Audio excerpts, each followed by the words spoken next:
Jay Crawford, Adam the Bull, Garrett Bush, Dustin Fox, Jason Lloyd, Tyvis Powell, plus, ba-da-da-da-da, you're loving him, Mikey McNuggets. And so many big names, it would take me hours to say all of their names.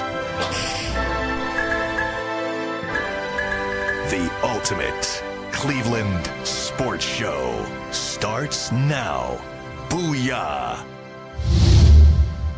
Welcome, everybody, to the latest edition of the Ultimate Cleveland Sports Show, along with Dustin Fox, Tyvis Powell. I'm Adam the Bull. We've got a lot to get to today. The Cavs win their opener. Hey, Cavaliers. We on pace for 82-0. I thought that was an Orlando Magic hat at first. It's the old school Cavs. Yeah, there you go. I wish they bring that jersey Those are the best back. colors they've ever Yeah, had. they were. Them powder they were. blues. That's true. That's A long time. lot of fans don't like them. I liked it. I love the powder blues.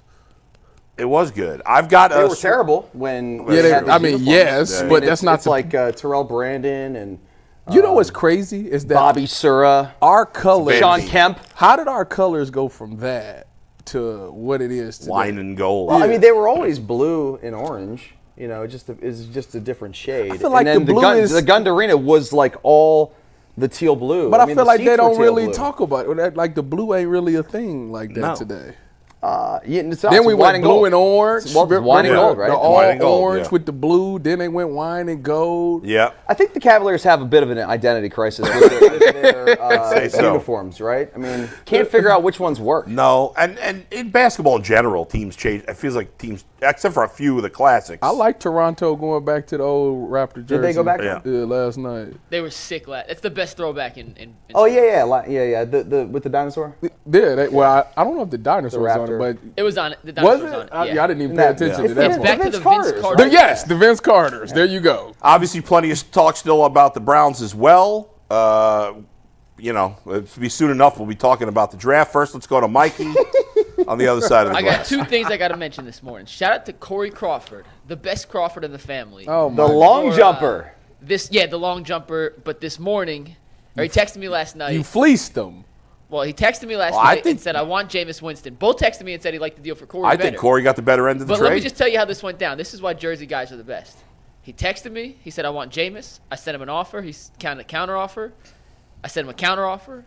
There was no frills, no BS, no back and forth, just straight to business. So shout out to Corey Crawford. When being are there an ever outstanding frills businessman. when you're making a fantasy football trade? Listen. Bull tried to happens. fleece me, so Yeah, tell us about that because that was I don't even remember what I offered you. thievery. So I'm sitting at home last. That was night. not. It was not an unfair offer. What are you talking about? I offered you like 3 guys for 1. You guys, I'm just gonna take a nap when you guys do this. Wait a man. minute. This is I'm sitting at home. You want to yes. talk fantasy football? Oh my god. Yeah. I'm come sitting on. But at no, the real home. thing I wanted to mention, Steve, take tagboard here full. No, go ahead. Do your thing. In Do your a sec. thing. One sec, Steve. Okay, I guess you're not going to wait a sec. I couldn't even get a birthday The wish on my Pistons. birthday, I but you saw guys want to talk this. fantasy football. The Pistons I'm not bitter had about that. 6 by the way. players on the court yesterday. What's that? The Pistons played a possession with 6 players on the court. And they didn't. No, they got called for it. Okay. But in JB's first game, Okay. as They a went. member They of went the full Dan Detroit Lanning. Pistons, Didn't they they pulled win, an though? Oregon and tried to play with 6 players. Smart. It didn't work. No. Did not work. Did they win? It doesn't matter. They played with 6 players. That's What matters insane. is the Cavs. I was Offense peeking looked at totally that game different last yesterday. night. Who won that game? They did. I actually have no idea who won that I game. thought they did. That's why you just avoided it. Okay. Yeah. Anyway, so That's exactly why I love won. it. let's start with the Cavs. One thing. Oh, you got to do a read? Yeah, if you want to jump, Go I thought you just wanted to BS for a sec. You never want to hop right into the show. No, Well, let's just get before into it. we start, Yeah, go ahead. What was the trade I got- offered you? I couldn't find All it. right. Did you take it back? I don't even remember. All No, I don't think remember it was for Brock Bowers, and you had like Jake Ferguson and 2 other players in there Yeah. that I didn't need. But anyways, Interesting. I wanted to take this time. I forgot to do this Tuesday. Shout out to my. So I was at the Lil Wayne concert in Columbus last Thursday, and Cardell had this suite, right? So Cardell had a bunch of me, my wife, her friends, a bunch of his buddies, and I ended up running into one of his close friends, Akeem, and I ended up meeting Akeem's father via FaceTime, and I said I would shout him out. So shout out to Akeem's father. Big. What's his name? I don't know his name. Sorry. I didn't get his name, but Yeah, I all just want to say a shout out to Akeem's father. He's a big supporter of the show. You're the king of putting He's people been in a tough fan spots. since Yeah, day man. one. So shout out to him. Shout out to Akeem's dad, who I liked so much I didn't get his name. Be like that. I'm putting you in a tough spot. He puts people in tough me- spots all the time. That's right. That's life. All right, let's get to it, Mike. Let's jump into it. We got Bernie Kosar coming in studio in a little bit, but we're going to start today with the Cavs and NFL fans, NBA fans, Major League Baseball fans. You can start the season with big returns on FanDuel, America's #1 sportsbook. When you get a hunch in the middle of the game, you can check out all the latest stats, view live play-by-play, and so much more on the same page where you place your bets. You'll get started with $200 in bonus bets guaranteed just by placing your first $5 bet. That's at FanDuel.com/UCSS. Never waste a hunch and make every moment more with FanDuel, an official sportsbook partner of the NFL. But we start with the NBA because the Cavs had a hell of a debut to start off the Kenny Atkinson era last night. They scored 136 points in a big-time dub over the Toronto Raptors. Evan Mobley stole the headlines, aggressive from the jump. He did. Tyvis, you By the way, buying did it? Mike just say that was a big-time dub? They won by 30 points. They Yeah, about they to scored say here, the offensive 136 explosion. points. What are you talking about? I mean, it's preseason basketball. It's not a Stop big-time that. win. It's not preseason The basketball. preseason in the NBA, the regular season is meaningless. We all know that. I'm sorry. I know it's probably not good for business for me to say that. I apologize. They won but by 30 points on opening night. It's a big win. Haven't they dropped the opening what, night? Not gonna watch the game. I mean, I'm going to watch the games, I think. I feel but- like they haven't won They don't the matter. first game in like a couple of years. Well, no, it was a good win. And Evan Mobley, you know what? They don't matter. They don't. Yes. Everybody makes the playoffs in the NBA. What's the difference? No, they don't. 20 out of 30 teams make it. That's irrelevant. Anyways, listen. Seeding matters. Yesterday, Does it? first of all, I want to say that Yeah. I think I'm drinking. We don't want to be in the tournament. Can I talk? Let me talk. About what? Go ahead. I'm talking. Go ahead. I think I'm drinking the Kool-Aid. You are. Based on one game? Yeah. Because I think that to see Evan Mobley be aggressive now, he got to continue to do it. Like, it was the first time we know him being very passive, very quiet now. He does some things from time to time, but to see them really kind of run an offense through him and to see him, be confident enough to he brought the ball up the court a couple of times. He went to the lane, got some and ones. He just looked aggressive. It looked like somebody finally said, dude, like somebody just slapped you or something. Get mad about it. And he showed his will. The one thing that I was impressed with the most, though, is the biggest thing was Kenny Atkinson is all about offense, fast pace and stuff. And I wanted to see how that would affect the defense. And to be honest with you, they still hustled on defense. I think Evan had 3 blocks. I think Jarrett had 2 blocks. So, guys was still playing really solid defense, and they weren't overshadowed by the offense. Like I said, it was nice to see. DG still got to figure his thing out. He's not prime. He did not DG. shoot well. Yeah, he shot it, but it just wasn't consistent. Did he look like he has his passion back for the game? I tell you what, he 1 for 6 He for didn't 3. turn shots down, Yeah. which was better than what we seen in the playoffs. Right. So it was nice to see that. I think was pulling a Ben Simmons. He'll catch his rhythm. I'm confident that he'll catch his rhythm. Donovan looked great. To me, they look good, man. A lot of people think they might be the number 2 team in the East, but Based on one game, we I can't. don't want to go that far. That's crazy. I mean, I come on. don't want to go that Wait. far. Listen, I'm killing it. I ain't going that far, but we on pace to win 82 games. this Anybody season. making sweeping judgments based on one basketball game against the team that most people think is going to be one of the worst teams in the league, that's crazy. But the major positive from this game was what you said about Evan Mobley. We've been saying for years, if the Cavs are going to be a legitimate championship contender, Evan Mobley has to play like an all-star. Yeah. He hasn't played anywhere close to all-star level on the offense. He's played at an all-star level defensively. He hasn't done it offensively. We've seen little moments where he has, but this was the first game that I can remember, and you guys correct me if I'm wrong, where he played like a star in this game. It's the first time I've ever seen him do that when all the other members of the core 4 were playing. Right? We've seen him do it when Jarrett Allen's not been there. Mm-hmm. We've seen him do it when Donovan Mitchell's not been there.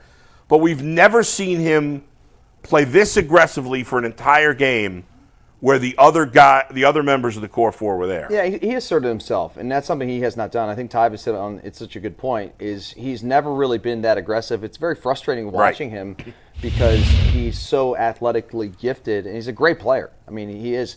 I just thought he was too timid at times. Yeah. And you didn't see that last night. And your point about having the core four all being in the game, and yet he didn't, pass it off. Right. Or he was not. He was aggressive. You know, he's like, I'm the man. Yeah, exactly. Yeah. Like in the past, I always felt like he was surprised when the ball came to him. Like it was like a hot potato. Like he didn't want it. Yeah. And yesterday he did. I mean, he hit a 3 too, which is nice. And I don't think he did hit a 3, but like he only took 2 threes.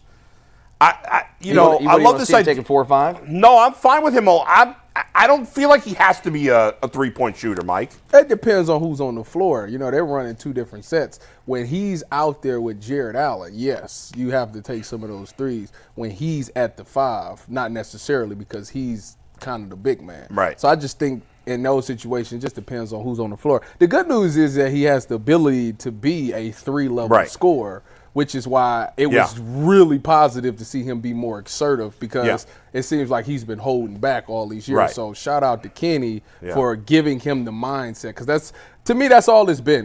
We said he has the talent. It's a mindset thing, and they spent a lot of time this offseason getting his mind prepared for him to do that now. He got to do it for more than one game. And this is, and we'll see, if this trend continues, but credit to Donovan Mitchell, because Donovan Mitchell's the superstar on this team. He's the best player on this team. Mm-hmm. And in a lot of cases, a guy like Donovan Mitchell, if the coach comes up to him and says, hey, we got to make Evan Mobley like the guy. Mm-hmm. And a lot of players like Donovan Mitchell would be like, screw that. I'm the guy. Well, Donovan wants to win games, though. He wants to win. He wants to win. Right, that's why I'm giving him credit. Some players are selfish. Donovan, you got to listen. Donovan is one of those guys that during right now, we gonna once the playoffs come around, I'm going to see. If you ain't going to do it, get out the way, because I'm going to do it. But we've seen that Donovan Mitchell can't do it by himself in the playoffs. He did. He won a series. He won a series against the Orlando Magic. I mean, come on. Right, Orlando looked good last night. They were right. But listen, Donovan sort of acquiesced to Evan, and he didn't have a problem with it. He's unselfish. I never thought that. I don't know about you guys, but I never thought that Spider was selfish. No? I did. When he took that, when he didn't leave money on the table like Jalen Brunson, selfish. You thought he was selfish? No, I just like saying that because Jalen Brunson did it. So everybody that signed after Jalen Brunson, selfish. They're all selfish. And the Knicks got blowed out in their first game, so right now it's not looking great. Oh, come on. It's one game. And they played the Celtics, the Cavs played Toronto. Why did Bridges switch his jump shot? It makes no sense. It looks terrible. It makes no sense. He got the yips. Go ahead, Mike. Couple thoughts. Yeah. Mobley doesn't have to shoot 4 or 5 threes a game. He has to shoot as many as the offense flows into the system. If he takes 7 one game, fine. If he takes 2 last night, I didn't think he forced any threes.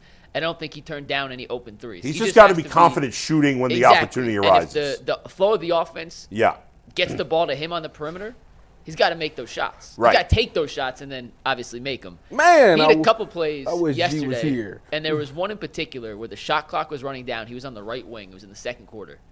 And he had Scotty Barnes on him. Scotty Barnes is a pretty good defender. And in the last 3 seasons, I would almost guarantee 97% of the time, with 7 seconds on the shot clock in that scenario, Mobley's kicking it out to Donovan or Darius up top and letting him go one-on-one. Instead, last night, he pushed him out of the way and said, clear out, I got this. Took Scotty Barnes one-on-one, ended up hitting a little fadeaway jump shot from about 7-8 feet, pretty good shot, as the shot clock was expiring. And those little things, and it's one game. We'll see. The Raptors aren't any good, and they're missing 2 of their better players, so you can't really take anything away in big picture.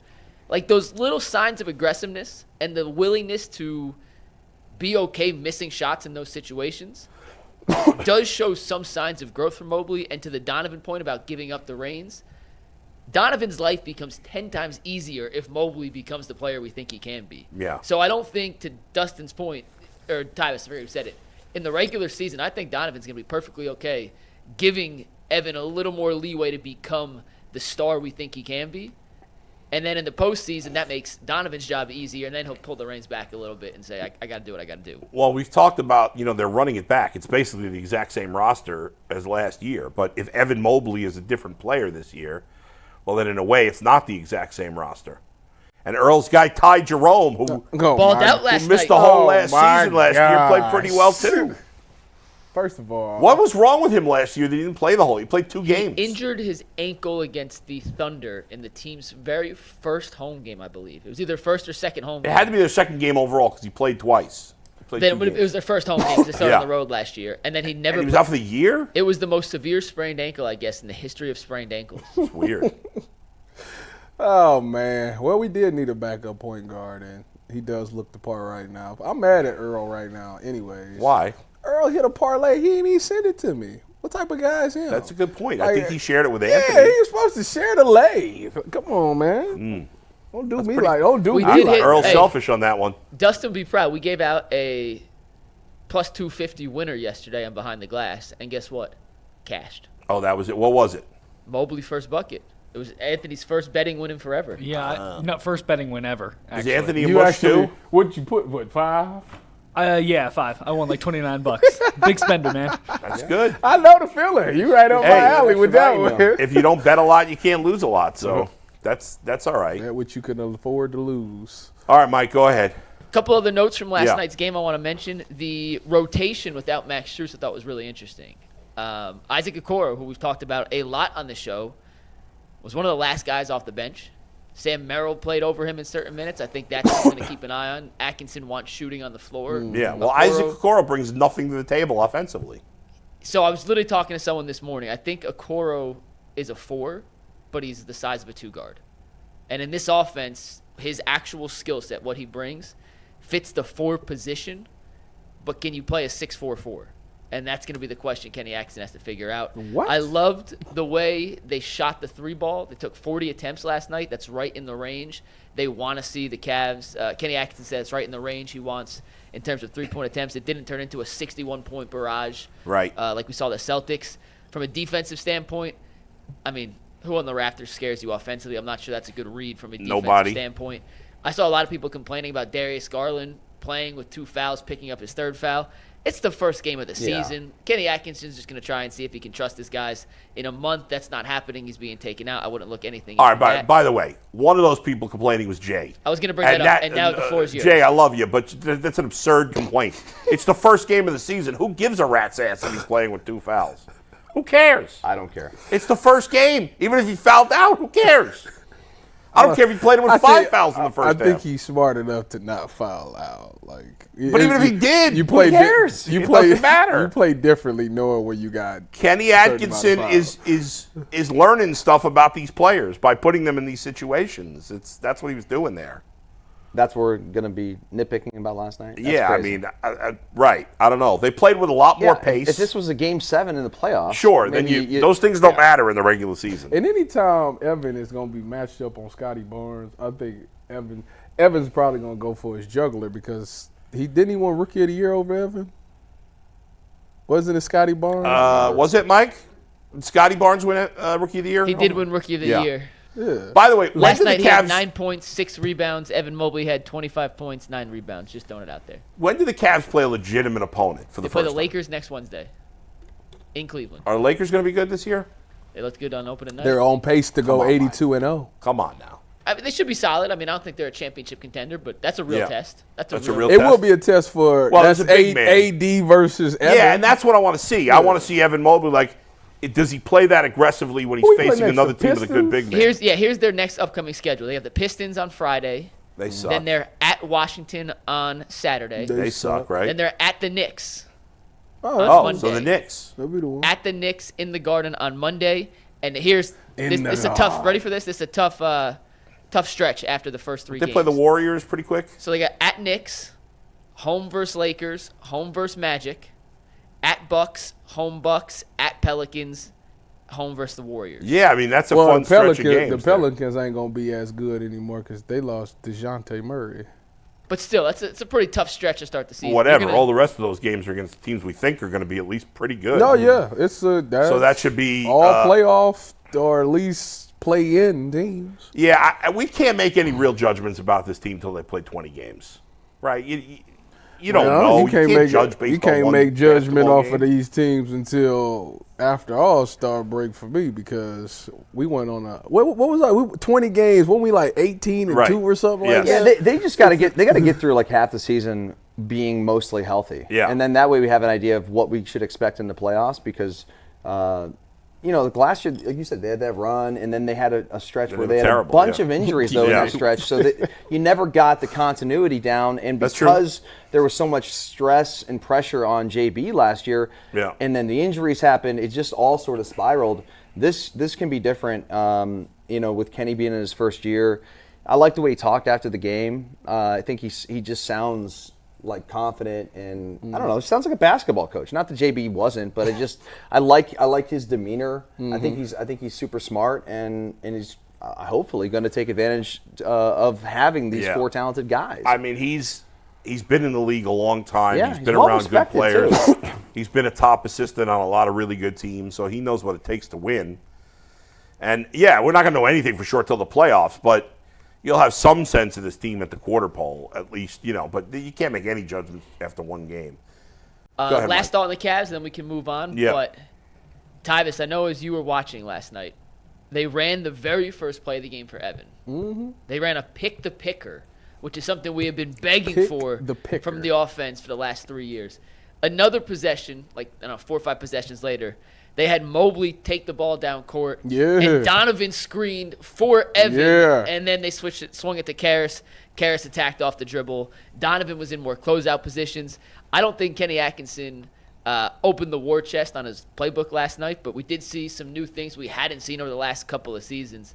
Tyvis, as someone who watched that game as closely as you did, what'd you think of just some of the new flow and some of the new things we saw from an offensive standpoint? Not just the pace. They made shots, obviously, but from the schematic side of things. I think it was very effective. I think that the thing that really, to me, opened up a lot was some of those times that Evan did bring the ball up, because that was the one thing that I wanted to see. We talked a lot about Bam Adebayo, how he does that. I wanted to see if Evan had the ability to do that, and he looked all right. I mean, I'm not going to say it's just the greatest thing in the world. He looked all right. He looked like it's something that he can get comfortable growing into doing. I think by doing that, you're allowing Darius and Donovan, who's two guys that are ball dominant, they both don't have the ball in their hands, so both of them are working off ball to get open. And now that you're running plays, having Donovan screen and do things like that to me opens the entire floor. So, like I say, for me personally, Evan Mobley was the key last night.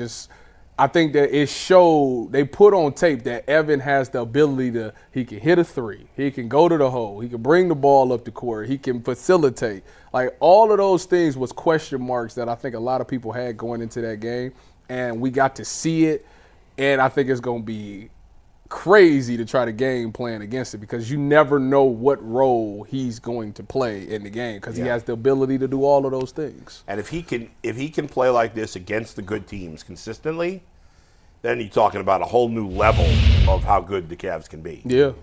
Right? I mean, if he plays like that, Mike, consistently against the good teams against other big guys, because he's never really played well against a lot of the big guys in the league. His one game against the Celtics in the closeout game last year.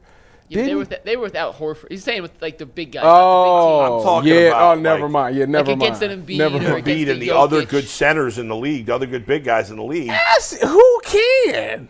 But you got to battle with them. I understand that, but come on now. We've never seen him play like that. You in a game like expect that. him to stop Embiid? Embiid is soft as Charmin. Let's go. Take it to him. Embiid. Hey, Mike, is he? Tell him he's out to lunch. Who, Adam? Yes. Embiid soft, Embiid though? soft? Yeah, no, Embiid No, soft. not that part, but the fact that the battling with Embiid. Why not? Listen, he when you doesn't have to say that, what do you mean? I mean, have a good game. Tyvis, he doesn't have to go toe-to-toe with Embiid. Be able to hang? Yeah. He can't get blown out the water. Right, I'm not saying he's not as good a player as Embiid. Who doesn't slow him down? Excuse me, who doesn't get blown out the water by Embiid?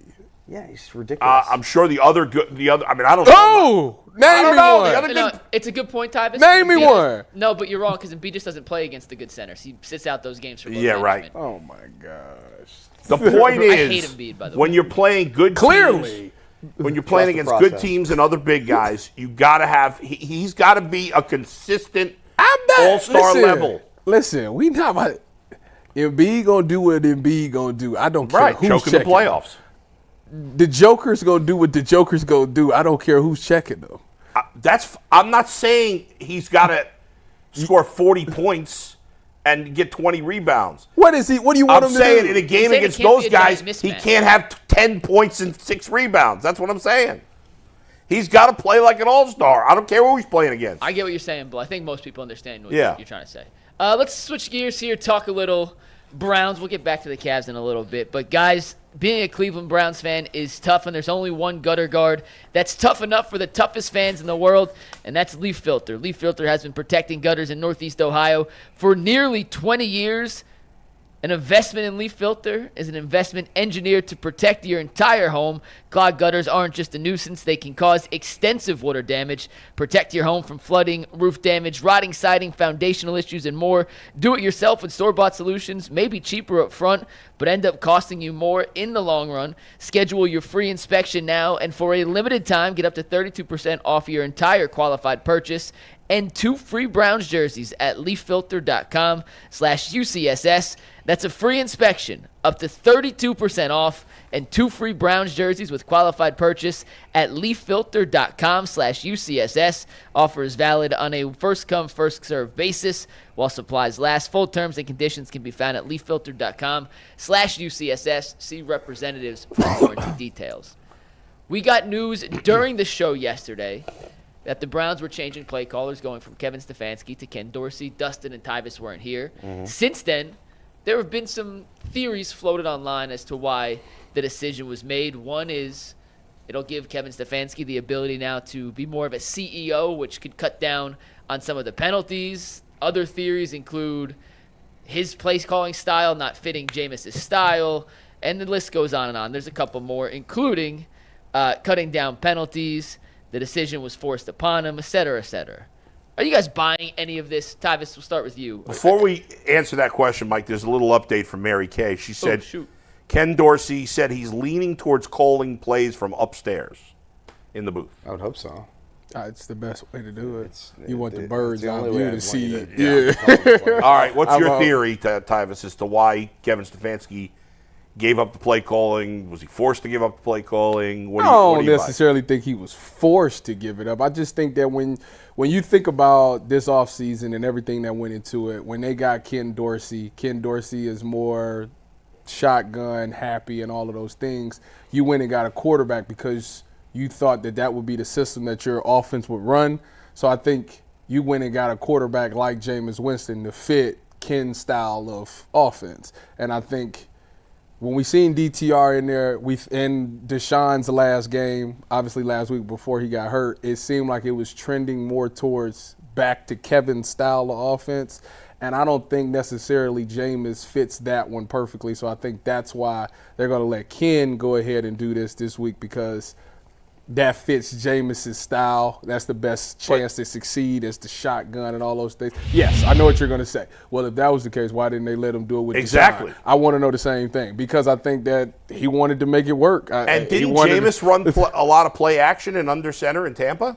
Yes. Yes, he did. But, hey, gunslinger. He's a gunslinger. Go ahead. So I think that's what it is. What's your take? My guess. My take is that Kevin Stefanski would never and has never been open to changing play callers. Right. That's why he was hired by the Browns. It was to come in here and be this offensive wizard and genius in terms of calling plays. We've seen it at times. We've seen his scripts to start games have been phenomenal. Right now, to do it now is just bizarre. You think they forced him? I do. I don't think he'd make this decision. He's too confident in himself to do that. I think that the only way he would do it is if he just literally, felt like, I give up. These people just want to do all these things, and I can't do it. Like I think that could be something that he did, but I just don't think Kevin would do this on his own.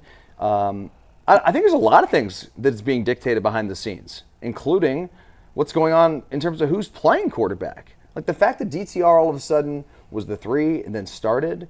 And then now his hand's kind of banged up. They don't know if he can grip a ball, so that's why So it's no surprise Jameis is going to play this week. Yeah. But if DTR were healthy, he'd still be playing. Probably. And DTR's not better than Jameis Winston. So are you really trying to win? Like, what are we doing here?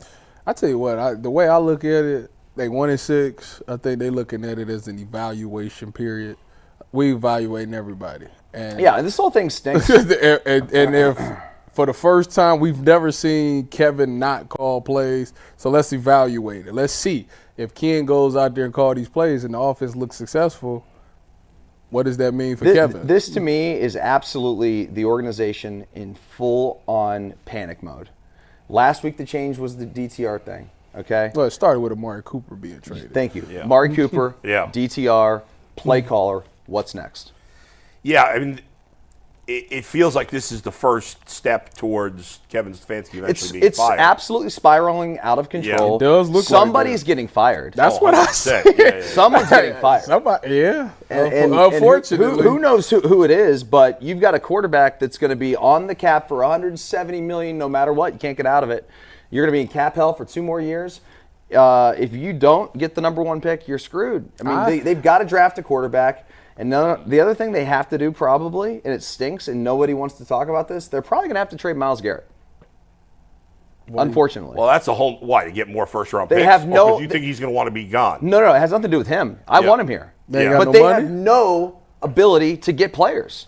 And with the cap hell that they're going to be facing in the next 2 seasons, without trading someone like Myles, there's no chance. Like, you could probably get, for sure, a first and maybe a second, third. I don't know what you get probably get 2 firsts. Maybe. But the thing about trading Myles Garrett, if you do, let's say they do get the first overall pick or they get a top 5 pick and they somehow hit on quarterback, well, then you traded Myles Garrett, who's one of your best players. Like, as bad as the salary cap's going to be, they can turn it around quickly if they get the right quarterback. Right. That's that. It's always that, though. Right. But the point is, you have to have the assets to go get the quarterback you want, and to be able to do that, you probably have to get more top picks, and that's the only way. Unless to do they it. do end up with the first overall pick. Yeah, because yes, that's certainly possible. Yeah. They have it right now. We got a long way to go. You would love to be able to have Myles Garrett. The problem is the team has put themselves in a position where they can't keep their best player.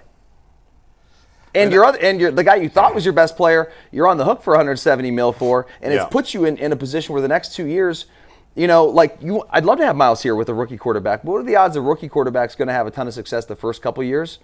They're not good. Right. Okay. So the point is, by year 3, when the quarterback's got the experience, well, that's all of a sudden when you come out of cap hell. That's if they're patient with the quarterback.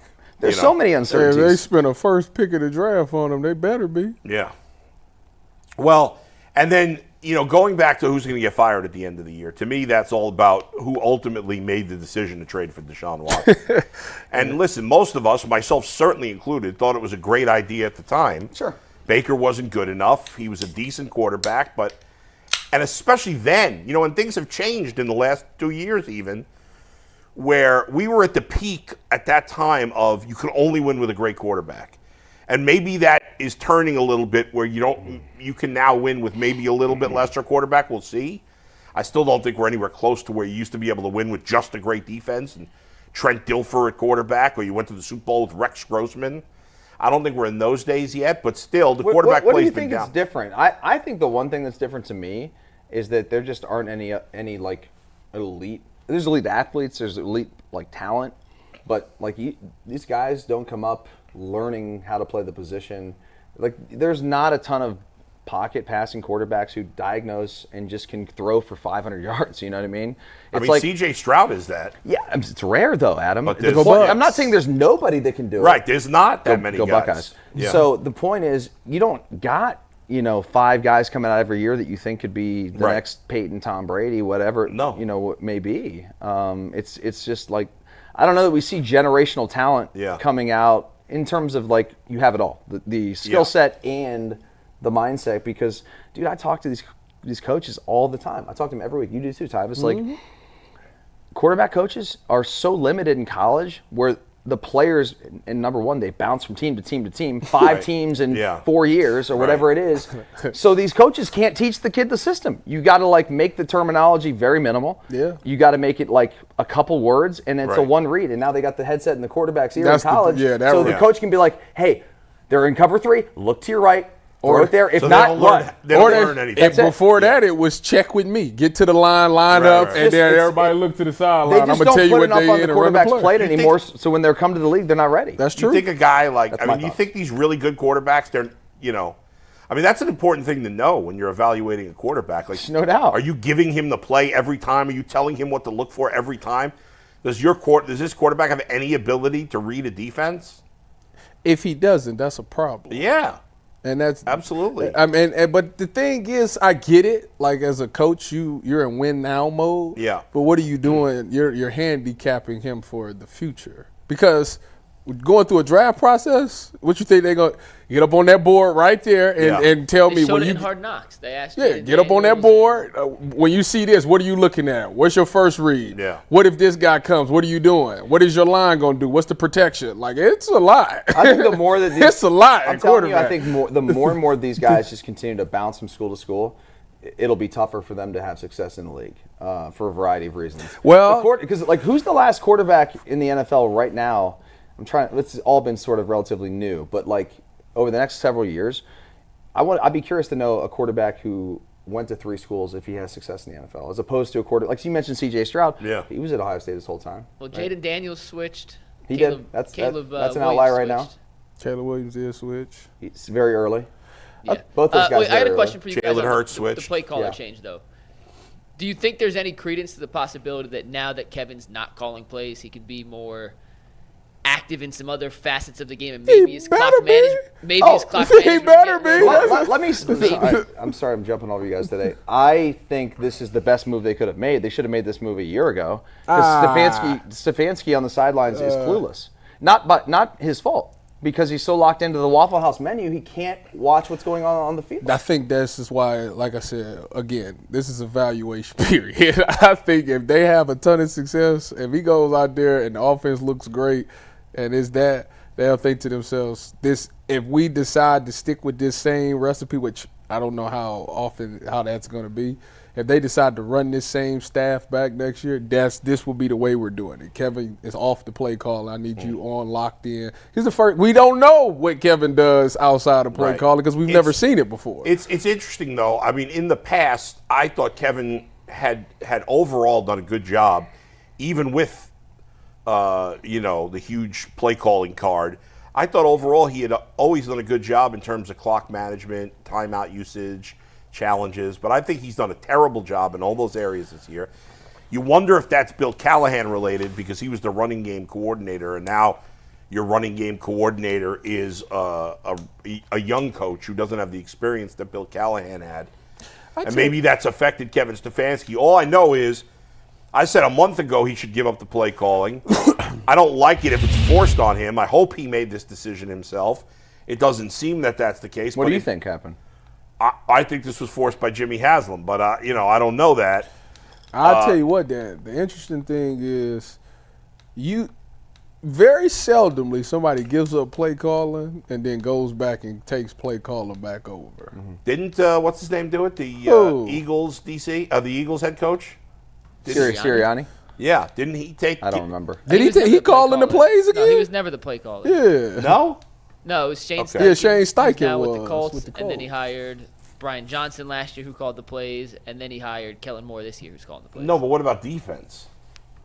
Oh, I'm not sure. They had Fangio's there now. What's the dude? Right, but what's the dude from the Patriots? Jonathan Gannon. Matt Patricia came over and was calling plays, wasn't he? Yeah, you're right. Yeah, that was terrible. Okay. Yeah, Matt Patricia know what the hell he's doing. I don't think coaches give up play calling and go back and take it back. I guess it's I don't know. Maybe it's happened. I can't think of it. And then it's like when some coaches, like when some DCs get stripped from it, or they go put them in the booth, or they send them down on the sideline. Like it never really goes back. So and the Browns the Ken Dorsey thing going in the box. Like that's why don't the Browns have a quarterback coach, by the way? Ken Dorsey. Ken Dorsey. Yeah, but there should be a quarterback coach and an OC. Nah. Even the cheap-ass Bengals who spend no money have a quarterback coach and an OC. Well, usually you want the OC and the quarterback coach to be kind of the same guys because the most important person is the quarterback. So you want to be able to speak the terminology and you don't want it to be going through somebody else. Like I want to directly talk to the guy. But if Ken Dorsey's up in the booth, don't you want to have a quarterback coach down in the field talking with the quarterback? It'd probably be Kevin this week. Okay, but wouldn't you? What's the harm of having another coach? It's not, but I'm just saying. Yeah, it's probably Kevin this week. Okay. Well, hopefully this will tighten up things in terms of his clock management because Kevin's done a terrible job with that this year. Go ahead, Mike. We got our next Browns topic to get to, and you guys alluded to part of it, but I want to dive in a little deeper after a quick word from Z-Biotics. Z-Biotics pre-alcohol. Let me start over. Z-Biotics pre-alcohol probiotic drink is the world's first genetically engineered probiotic. It was invented by PhD scientists to tackle rough mornings after drinking. Here's how it works. When you drink, alcohol gets converted into a toxic byproduct in the gut. It's this byproduct, not dehydration, that's to blame for your rough next morning. Pre-alcohol produces an enzyme to break down this byproduct. Just remember to make Z-Biotics your first drink of the night. Drink responsibly and feel your best tomorrow.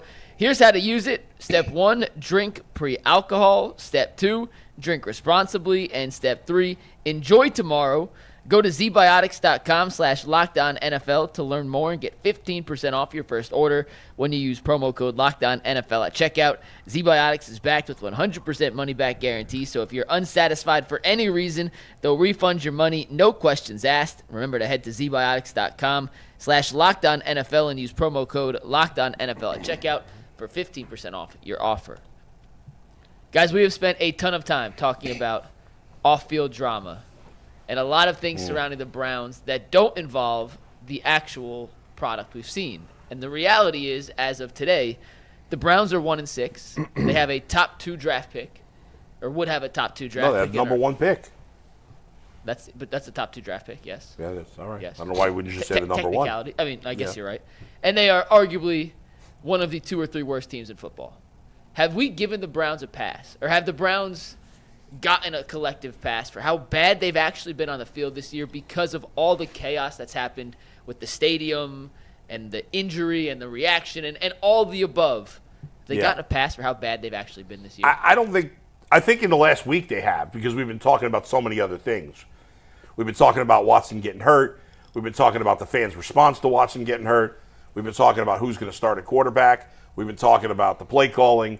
So it's kind of gotten lost. But yes, the player, fans often want to blame the coaches because it's easier to change, or the GM, because it's easier to change the coach or the GM than it is the players. Mm-hmm. But the truth is the players, for the most part on this team, are playing like crap. And you want to give some blame to the coaches, fine. But, guys, we thought this was one of the most talented teams in the league and that the biggest question mark was the quarterback. Did we get it wrong? Obviously, we got it wrong. Yeah, but I think we how overrated and some of the talent. Was it because of the narrative? Like, everyone just said, oh, they've got a great roster. So it's because someone said it, and then we looked at it, and we're like, oh, they've been good. They got the coach of the year. Yeah. They played. Watson's healthy this year. They should be great. I think part of it was last year they had a great season, even with terrible quarterback play. So the assumption was easy. Terrible. I mean, he was terrible. Overall, 5 terrible. different guys playing, Joe right? Flacco was pretty good. He still threw a lot of picks.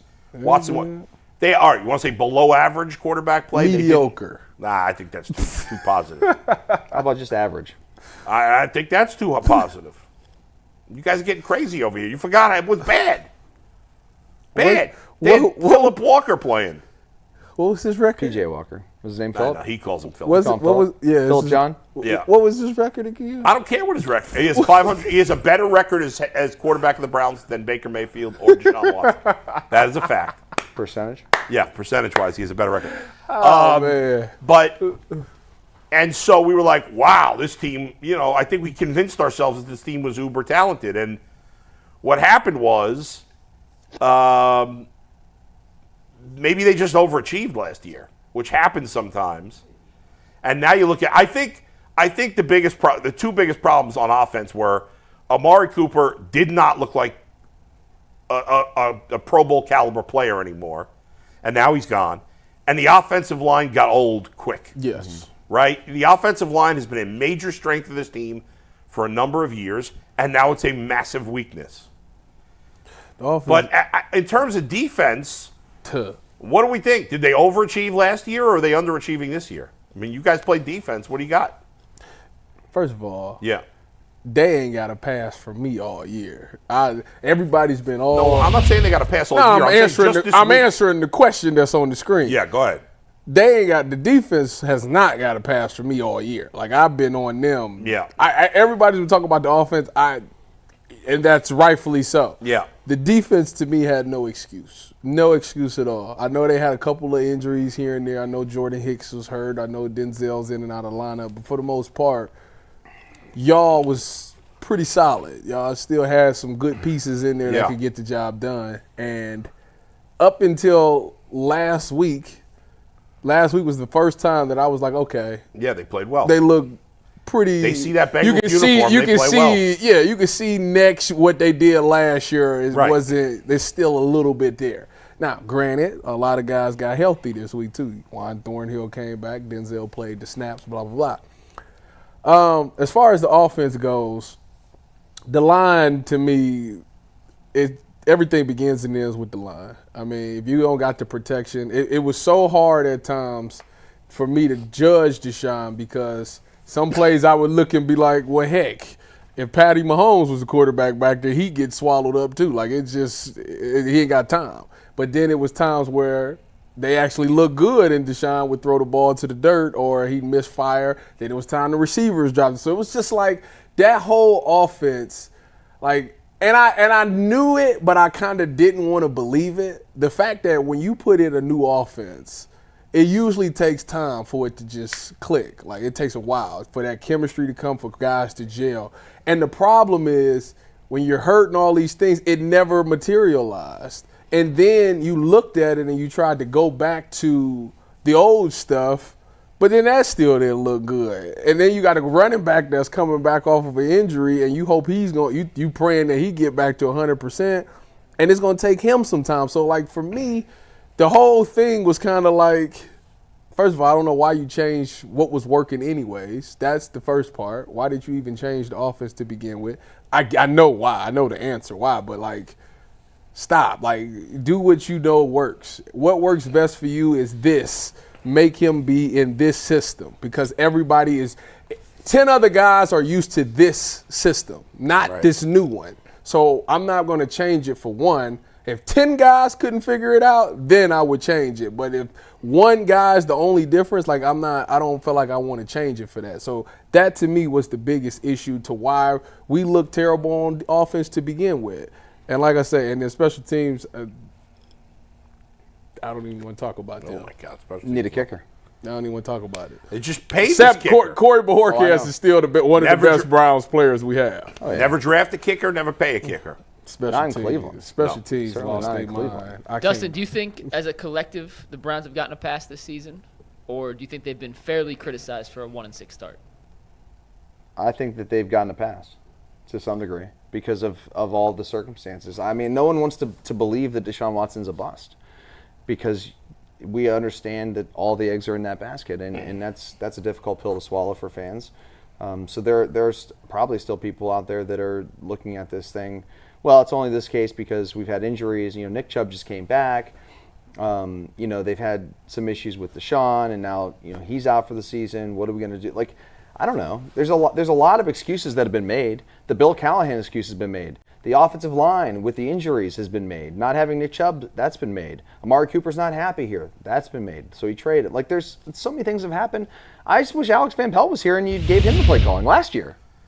Yeah, it made no sense, as you alluded to, Tyvis, and you just said, Dustin, it made no sense to blow up the entire offensive staff. The offensive staff had overachieved with a group last year with all those different quarterbacks without Nick Chubb.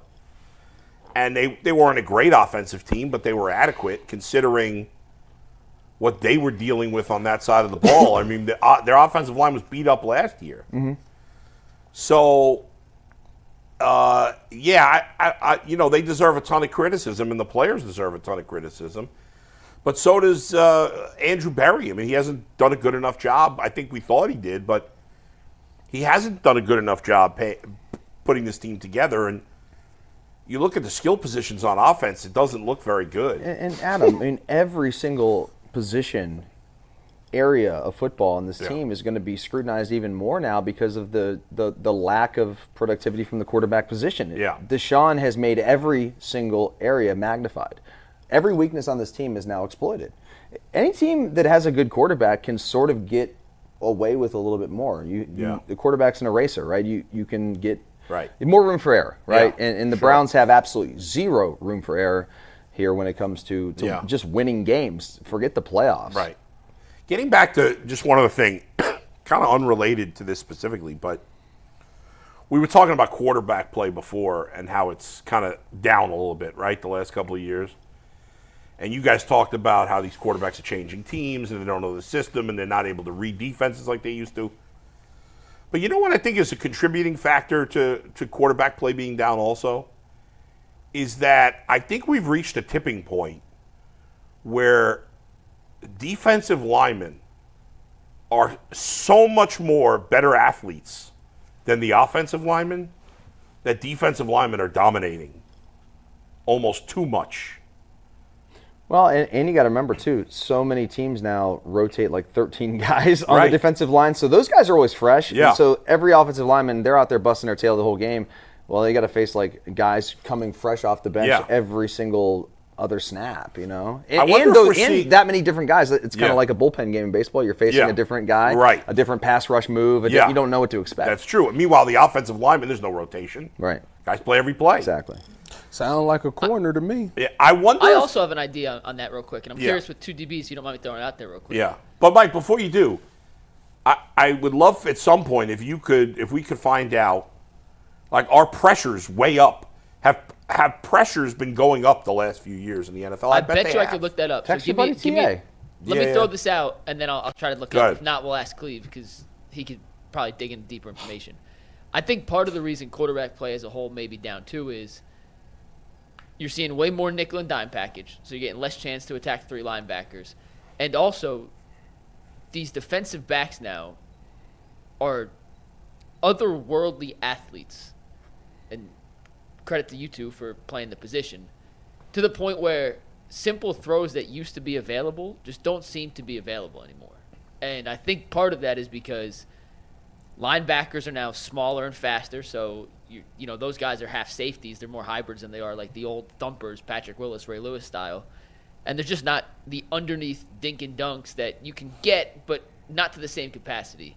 So I think it's a combination of defensive linemen being better, offensive line play, to the same reason you talk about the quarterbacks, offensive line play the last couple of years. The guys coming out of college have not been of the same caliber. And defensive backs are just better in general. They're playing nickel and dime way more frequently than they ever have in the past. At the end of the day, the Browns' reason for not having success on Sundays is because they decided to go away from the identity they had since the beginning of time. They have always been a run-first team that runs play action and passes off of the run game. You force those guys to play three linebackers, and then you throw the ball outside of that. That's just what this team has been, and you try to switch that entire identity in one off season. Right. And of course, well, it's not one off season. I mean, you've had Deshaun Watson for 3 years. I know they would change the style of offense, but when you trade for Deshaun Watson, you don't do that to be a run-first team. Why not? And why necessarily? Why not? But because what's the point of trading for a quarterback you think is an elite quarterback to be a run-first team? Listen, I think, that's the problem. Yeah. I think that's the biggest problem right there. The problem to me is you've been in a lot of games. Even when you had Baker, you was in games. You had an AFC championship, or not AFC championship. You had an AFC game against Kansas City. The problem was you paid that quarterback that money because for that moment right there, when we get in those situations, late game, need a comeback, got to have it at the end of a game, he can make those plays. Up until then, what you was doing was fine. You just needed it for that moment right there. Right, that's what separates the quarterbacks to me nowadays. It's not the ones that go out there and throw for 7,000 yards. It's the ones that puts together game-winning drives that gives us the chance at the end of a game to win the game. Can he do that? Which That's Watson the question. Could not. No, and since he has not. No, he cannot at all. I mean, no. It's pretty simple. I mean, he's not capable. So. My point exactly. Yeah, and I mean, I don't think just because the Browns have been a running team forever that they can't win being a pass-first team. And let's face it, the reality is, you better make sure you switch your whole personnel because your personnel right now is run first. Well, I mean, that should have been something they'd been doing over the last 3 years when they traded for Deshaun Watson. I don't disagree with you. And now they're going to go back to running the ball a lot more because they don't have, they're going with Jameis Winston at quarterback, and they have Nick Chubb back. And the hope is that as Nick Chubb plays a few games, that he'll get back to being who he was. I don't know if that's ever going to happen, let alone this year. We don't know. I mean, what did you think? You haven't been on this week. What did you think of Nick Chubb? I mean, he didn't look like the same. It's hard to tell. He was what I thought he would be. I mean, a little rusty. Yeah. I didn't have expectations. I don't know if you guys did for him to come into the game and just kind of tear it up. I didn't think that was fair to have those expectations. He got in the end zone. He did. Twice. The one was called back. Yeah, so I think that's good. It makes fantasy owners happy. Yeah. But that's true. Yeah. All right, Bull, I did real quick research for you. I'm not sure terrible. this is perfect, but I looked at the max number of pressures according to PFF. Yeah. Every year since 2023. Yeah. So it's just one player. This is the most in the league. Last year, Aiden Hutchinson had 103 total pressures. And that includes hurries, hits, sacks, 103 total pressures. TJ Watt was second with 84. Myles Garrett was sixth with 79. So near the top. Right. That's by far the most of any year of an individual pressure. Yeah, I mean, Max Crosby in 2021 had 101, but outside of that, the leading number of pressures in almost every other year is somewhere in the 80s. And I bet you the pace is even higher this year. I think. Well, we can do the pace right now. You ready for the math? Total pressures through 7 weeks. Hutchinson leads with 35. Yeah, but he hasn't played 7. He didn't play 7 games. He didn't play last. He only played 5 games. He's only played right. So that's 7 a game, which is 70, which is 105. Which is 112. So he would be on pace for 112. On pace to break the record. Now, part of the reason those numbers are up is because they play 17 games now. And they pass more now, too. So it's also... Right, but now I would bet this year it's trending a little more towards run than pass than it's been in the last couple of years. Fair enough. And I go back just to picking random years, like 2014, for example, just 10 years ago. Justin Houston led the league with 77 total pressures. Right. So almost a 30... pressure drop off, and it's one fewer game, which does play a difference. But not you're not having that 30. much. You're not having 30 pressures in a game. So I do think there's some credence to. Yeah, I think and Dustin pointed out they rotate so many guys now. Like they've always rotated guys, but now it's more than ever.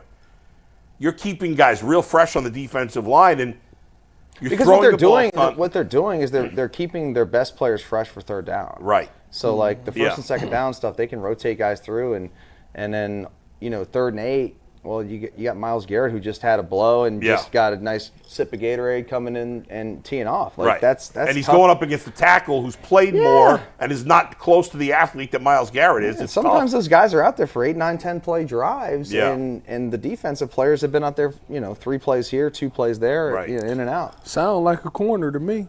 Why do you keep saying that? What do you mean it sounds like a corner to you? Because we go through the same thing. With what, rotation? Yeah. I never did. What are you talking about? I'm talking about wide receivers. Oh, going against receivers? Yeah. Oh, yeah. So you go out there, put whoever, run him off. Next play, put your best guy in there. Like, let's go. Are you whining that cornerbacks are not getting the credit that offensive linemen are for having? Everybody knows it's the hardest position to play in football. It's for sure the hardest position to play. I mean, that's not even. There's no doubt about that. Well, we'll see what Bernie thinks about. Who are the best athletes on the field? We're gonna bring Bernie in wide after. Receivers? If you want to say that, then who's got to cover him backwards? Yeah, that's we got one more segment, then we're going to bring in Bernie. We got to figure out how to stop Lamar Jackson, and then we're going to talk to Bernie how to fix the offense. But NFL fans can start the season with the big return on FanDuel, America's #1 sportsbook. So when you get a hunch in the middle of the game, you can check out all the latest stats, view live play-by-play, and so much more right on the same page where you place your bets. You get started with $200 in bonus bets, guaranteed when you place your first $5 bet. That's at FanDuel.com/UCSS. Never waste a hunch and make every moment more with FanDuel, an official sportsbook partner of the NFL. The Ravens offense is a juggernaut right now. They lead the NFL in points per game. They're first in rushing. They're 5th in passing. Lamar Jackson's playing out of his world right now. He's destroyed Cleveland in the past. The Browns' defense did play its best game of the year, though, against Cincinnati.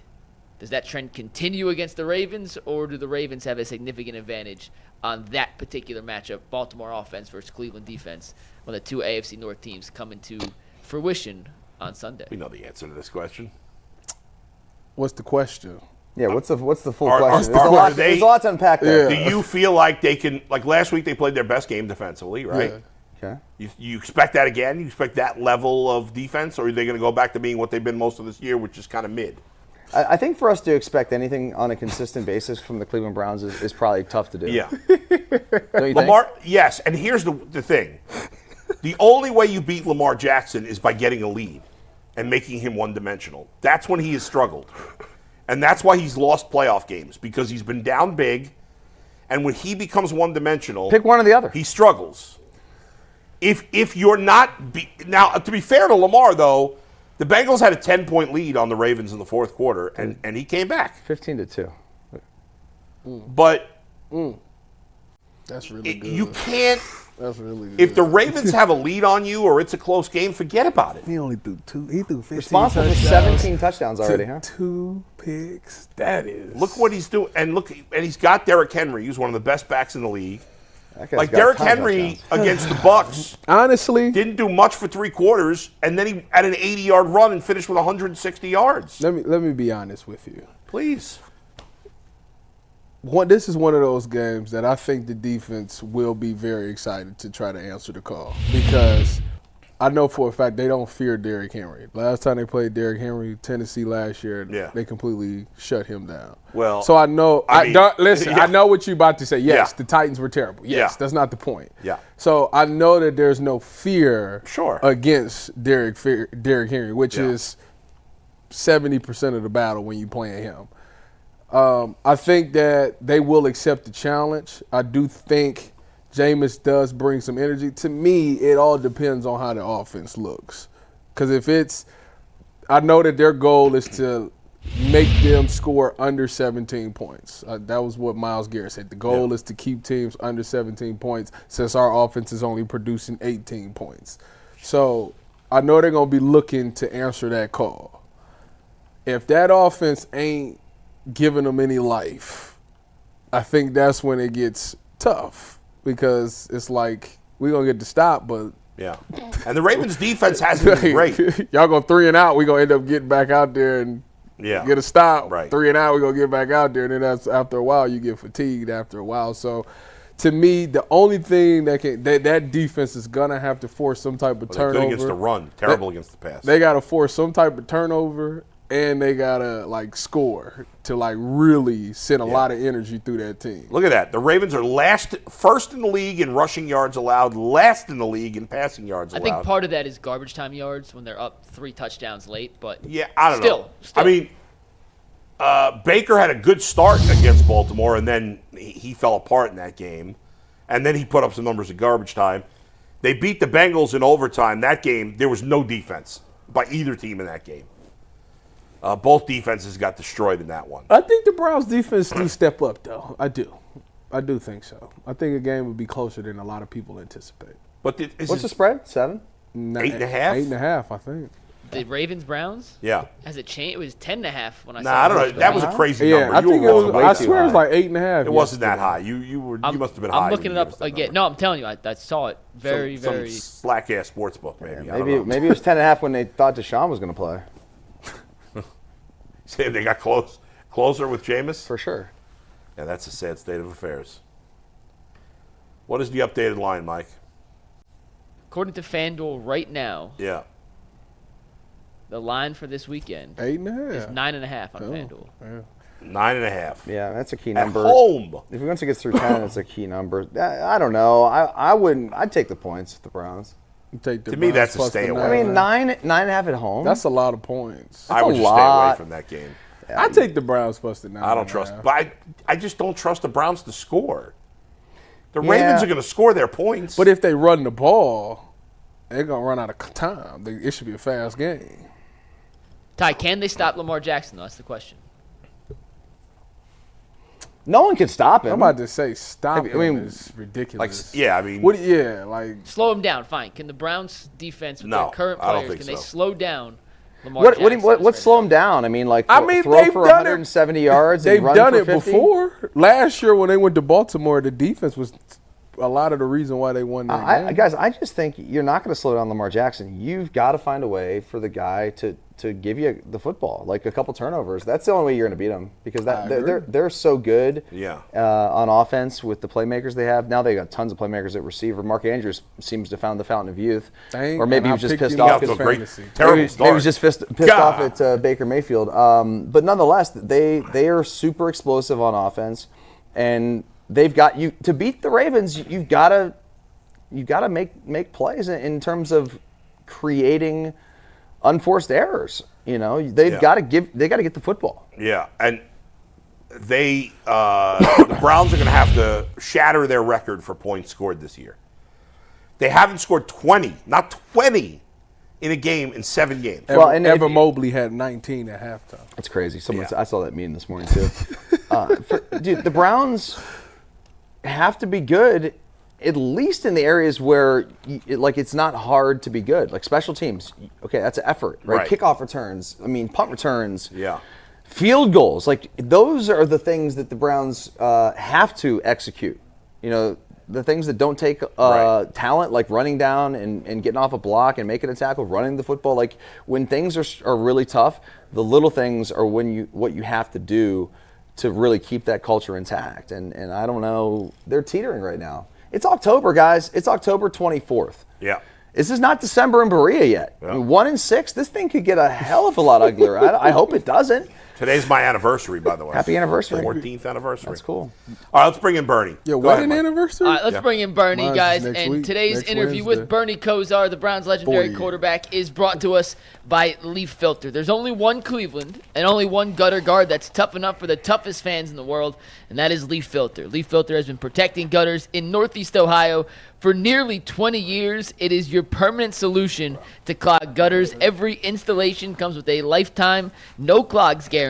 Leaf Filter uses award-winning patented technology to keep out everything but the water. No holes, no gaps, no large openings for any debris to get through. Over 1 million homeowners have trusted Leaf Filter in the past. You can become the next by scheduling your free inspection now, and for a limited time, get up to 32% off your qualified purchase and 2 free Browns jerseys at leaffilter.com. That's a free inspection, up to 32% off, and 2 free Browns jerseys with a qualified purchase at leaffilter.com/UCSS. Offer valid on a first-come, first-served basis while supplies last. Full terms and conditions can be found at leaffilter.com/UCSS. See representatives for warranty details. And with that, we got Bernie Kosar in studio. What's up, Bernie? Bernie. Hey, guys. What's happening? I know it's not the first time we've said this, but it's hard to believe that the Browns have not had consistently good quarterback play since Bernie was quarterback. Think about that. That's been your take since day one. It's crazy.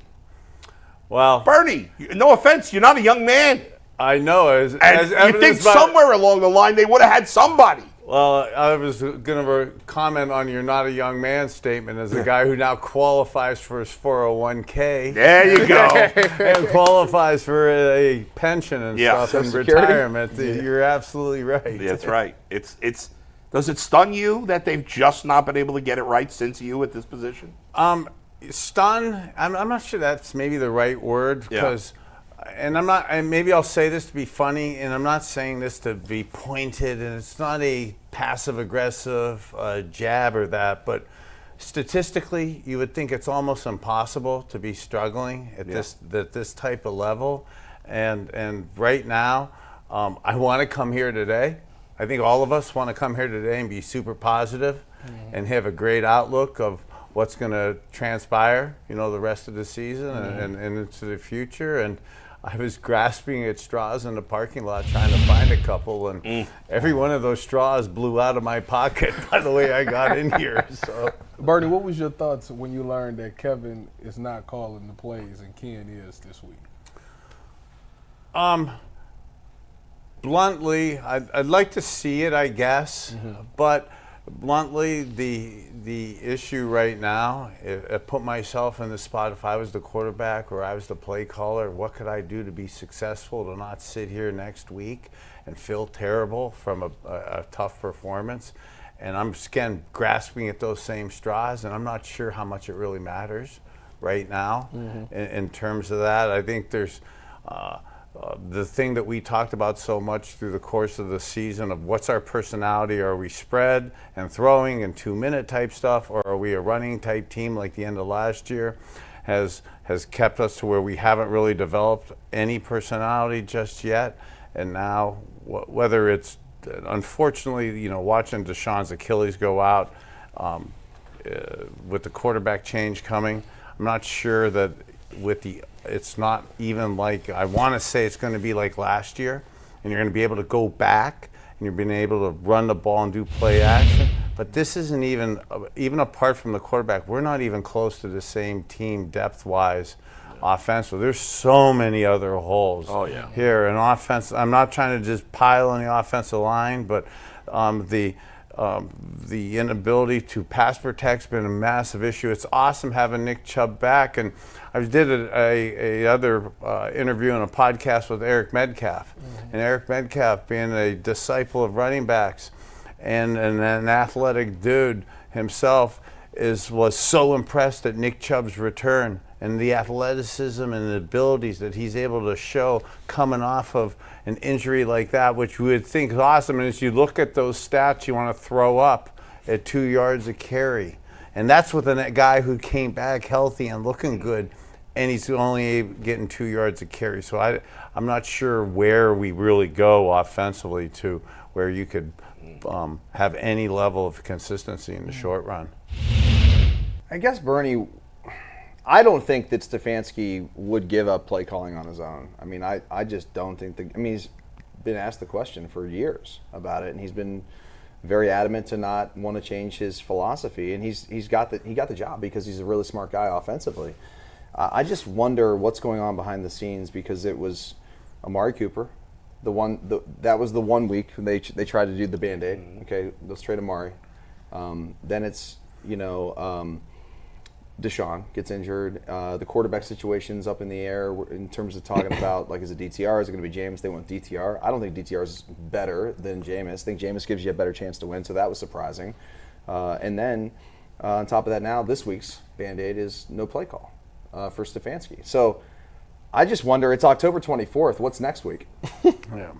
Well, typically I've done this dance before, and it's 2024, but it could be 1999, and it seems like deja vu, history left onto itself, tends to recreate itself. It's amazing. And these type issues, we do know what's in store. Okay, we're going to have a high draft pick. Okay, we're going to lose games. Yeah, probably and I'm not saying that to make a quote. I'm not trying that to be, again, it's not passive aggressive. It's not to dog anybody, but I went from a young man like you guys doing this stuff to an old man on retirement doing that same conversation, and knowing that losing is inevitable with this.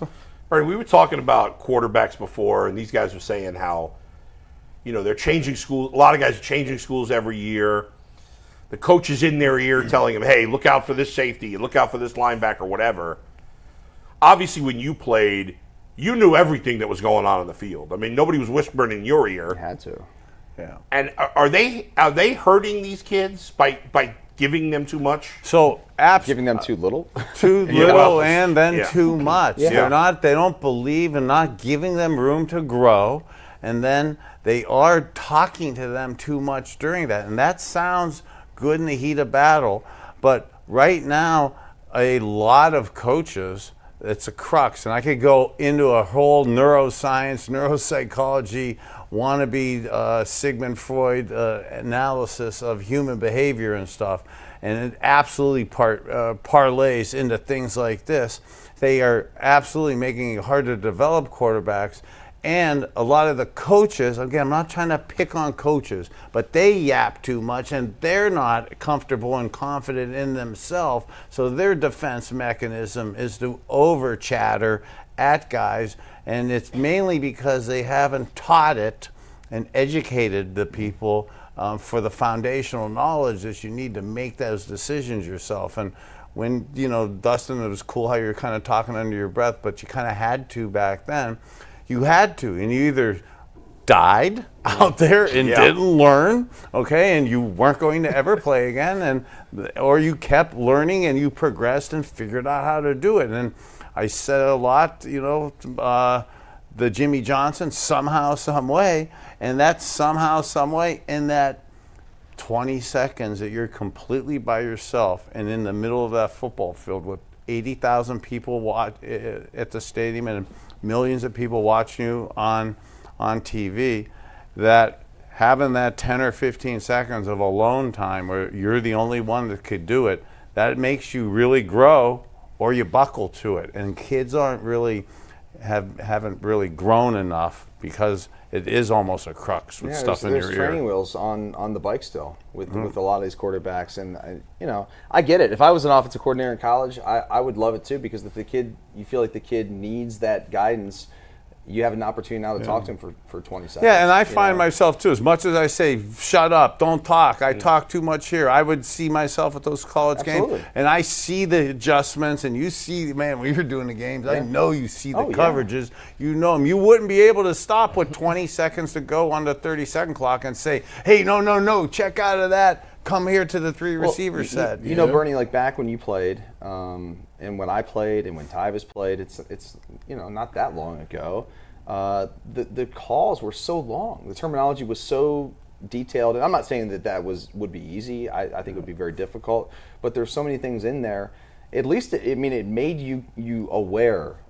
It made you have to understand people's position groups, what they're doing, right? What everyone's responsibility is, and now it's just totally different. I mean, you've got a play call that's 2 words, and it's a one-read deal. So it's that's impossible. The play's only 2 words now. Okay, maybe it's sarcastic. Oh, maybe five words. It's not a sentence. It's not like the guys in the huddle doing the whole John Gruden X, Y, banana, spider 2, 3, whatever it may be. I sat there one day and heard the offense do that. It's crazy. I was playing DB and I'm sitting there in the huddle listening to them. I have no idea what none of this means. Bernie, can you give us an example of a call from when you played? As a matter of fact, I was kind of thinking that, and this one would be kind of rudimentary to basic / short, but you would do move, zig, 2 flip wide, short 60, Y option, X smash, Z read, H hinge, F chip check through. You'd go through every you tell it one play. And that was because you're telling every receiver what he got, and that is because you would tell each play. And I made an adjustment on that with an X read that tends to be a smash with a bow out, where you give a read for Z and most Z in, and the Z in for it, right? Exactly. And then crazy. That's what I said. And then for that, so just for that, which was very a basic one, then if you've got to keep telling that to your QB with 15 and 12 seconds. Then you're going to add, okay, watch the strong safety blitz, or you got a Molly read to the strong side. So if the Mike and Sam come, you've got a dual read hot, and you've got to hit the second receiver in on either an eye contact or a flat route for that. And those type things, if you've got to be told that in the heat of battle, then you're just not reacting. And if that's not a core part of your foundation, you should just really know that. In the old days, if I was an OC, I would want my quarterback to have more responsibility. And you give him the responsibility through the week of practice, and you go into the game. And the only thing I'd really put in the headset, other than the play call, is encouragement. And I don't think, but see, I would be belief. Belief in yourself. I feel like for them nowadays, I don't think that they're giving them the play like that. I think they probably giving them a wristband and telling them a number. Like 20. No, the coaches I talk to, they're not going off wristbands. They're going off what they tell them. In college? The green dot, man. And then they can't help them. And they try to give it to them because they cut it off with Oh God, I forget. I think it's 15 seconds. It's 15 on the seconds, play clock, but see that's part of back in the Masters program of stealing signals and and messing with other teams. They're radio frequencies. So a technical idiot like me knew how to tap into the radio frequencies, and they're all open towards not the 15 seconds like they're supposed to cut off. They thought it was an advantage to keep them open to the end. I couldn't stand somebody talking in my ear with 4, 5, 3 seconds to go. It's like having Mikey in our ear telling us we got a break. Yeah, so they could you would be able to rig it that way, but also you're able to jam it when the defensive guys were going to get, like the defensive player, you could jam their signals so that it would be not come in. So those things do happen. All kinds of shady behavior. Let me ask you, now that Jameis is going to be starting this week, when you watch Jameis from back in the day and now you think about this Browns offense, what's realistic expectations that you can expect to see? So I hope that this really, I go back to the first preseason game when Deshaun didn't play and we sat here in these seats and I talked about a square end that he threw from I left flip, which is a 2-back, 1 tight end, 2 receivers to the right side, and he did a play action pass to the fullback tailback, and there was a post square, and it was basically 7 guys blocking, 3 guys out. They've been running that play since Paul Brown. Okay, did that. I've run it. I love it. Okay, and Jameis Winston ran it and hit it. That was in the spirit of the Joe Flacco and the stuff we saw in the second half of the season last year. So you could see Jameis has been versed in things like that, and I'd like to see those type of plays be way more implemented. One, I think Jameis showed that he does that good. He has experience in it, and one, it mitigates the thing we've been talking about the line uncertainty, and we aren't set up to block 5-man protections. Okay, it's a death wish. Okay, it's jailbreaks out the backside. So this will at least get a chance to mitigate some of the pass rush, give him a little bit of a chance, and then he was standing in there looking at those intermediate throws. And I like with those type plays, you have the check downs more in front of you as opposed to check wides like you have in the spread game. Bernie, I got something positive for you. We finally, last week we were wondering when Amari Cooper got traded, would Jerry Jeudy become the main target? Would it be Elijah Moore? It ended up being Cedric Tillman. He played his best game as a pro. You know, we've seen the Browns draft 3 years in a row a wide receiver in the 3rd round. None of them have panned out. Tillman is trending down a bust road from the 3rd round, but he had a really good game. Is that promising going forward, or more likely an anomaly? So I went into this season, and if you would have told me what, and we did talk a little bit about this, one of the kind of guys that I was impressed with the end of last year was Cedric Tillman. Yeah. And he was a guy that was known as a tall, skinny, fast guy with body catch and stuff, and I noticed him massively using his hands. So he developed his hands, you could tell he was working on that his rookie year. Yeah, he had the bad drop, okay? So that bad drop is fixated in probably his head and all of our heads right now, and that is an issue for him to dig his backside out of that. But I feel like I've been doing this for 25 years since the team came back, in terms of trying to figure out a youth movement.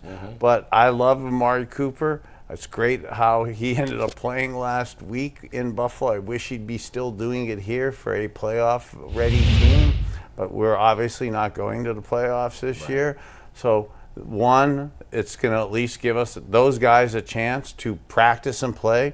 And we also saw Thrash in the game also, playing some for the first time this year. Like to see more of him. And for sure, if I was trying to think about the future, I want to see Cedric Tillman, because his speed and his ability, if he could develop his hands, that would be a big help. Let me ask you about the offense. You know, now that Nick Chubb is back, do you think because Ken Dorsey's calling the plays, do you think that they will try to operate more on a shotgun and use Nick Chubb that way? Or do you think it's going to be a mixture of the old Kevin and Ken's new stuff and still go under center with Nick Chubb? So the reality is that we're not, again, I'm not saying this to be any shots. I prefer to be able to go home this weekend and not have to talk too much about all this. We're not going to the playoffs, and we love Nick Chubb. Okay, we're going to be hard pressed to be any good next year too. Okay, so it's not like a Christmas toy. We got Nick back. Let's not, please God, don't use him 25, 30 times. Please don't make him run the ball from shotgun all the time with these jailbreaks.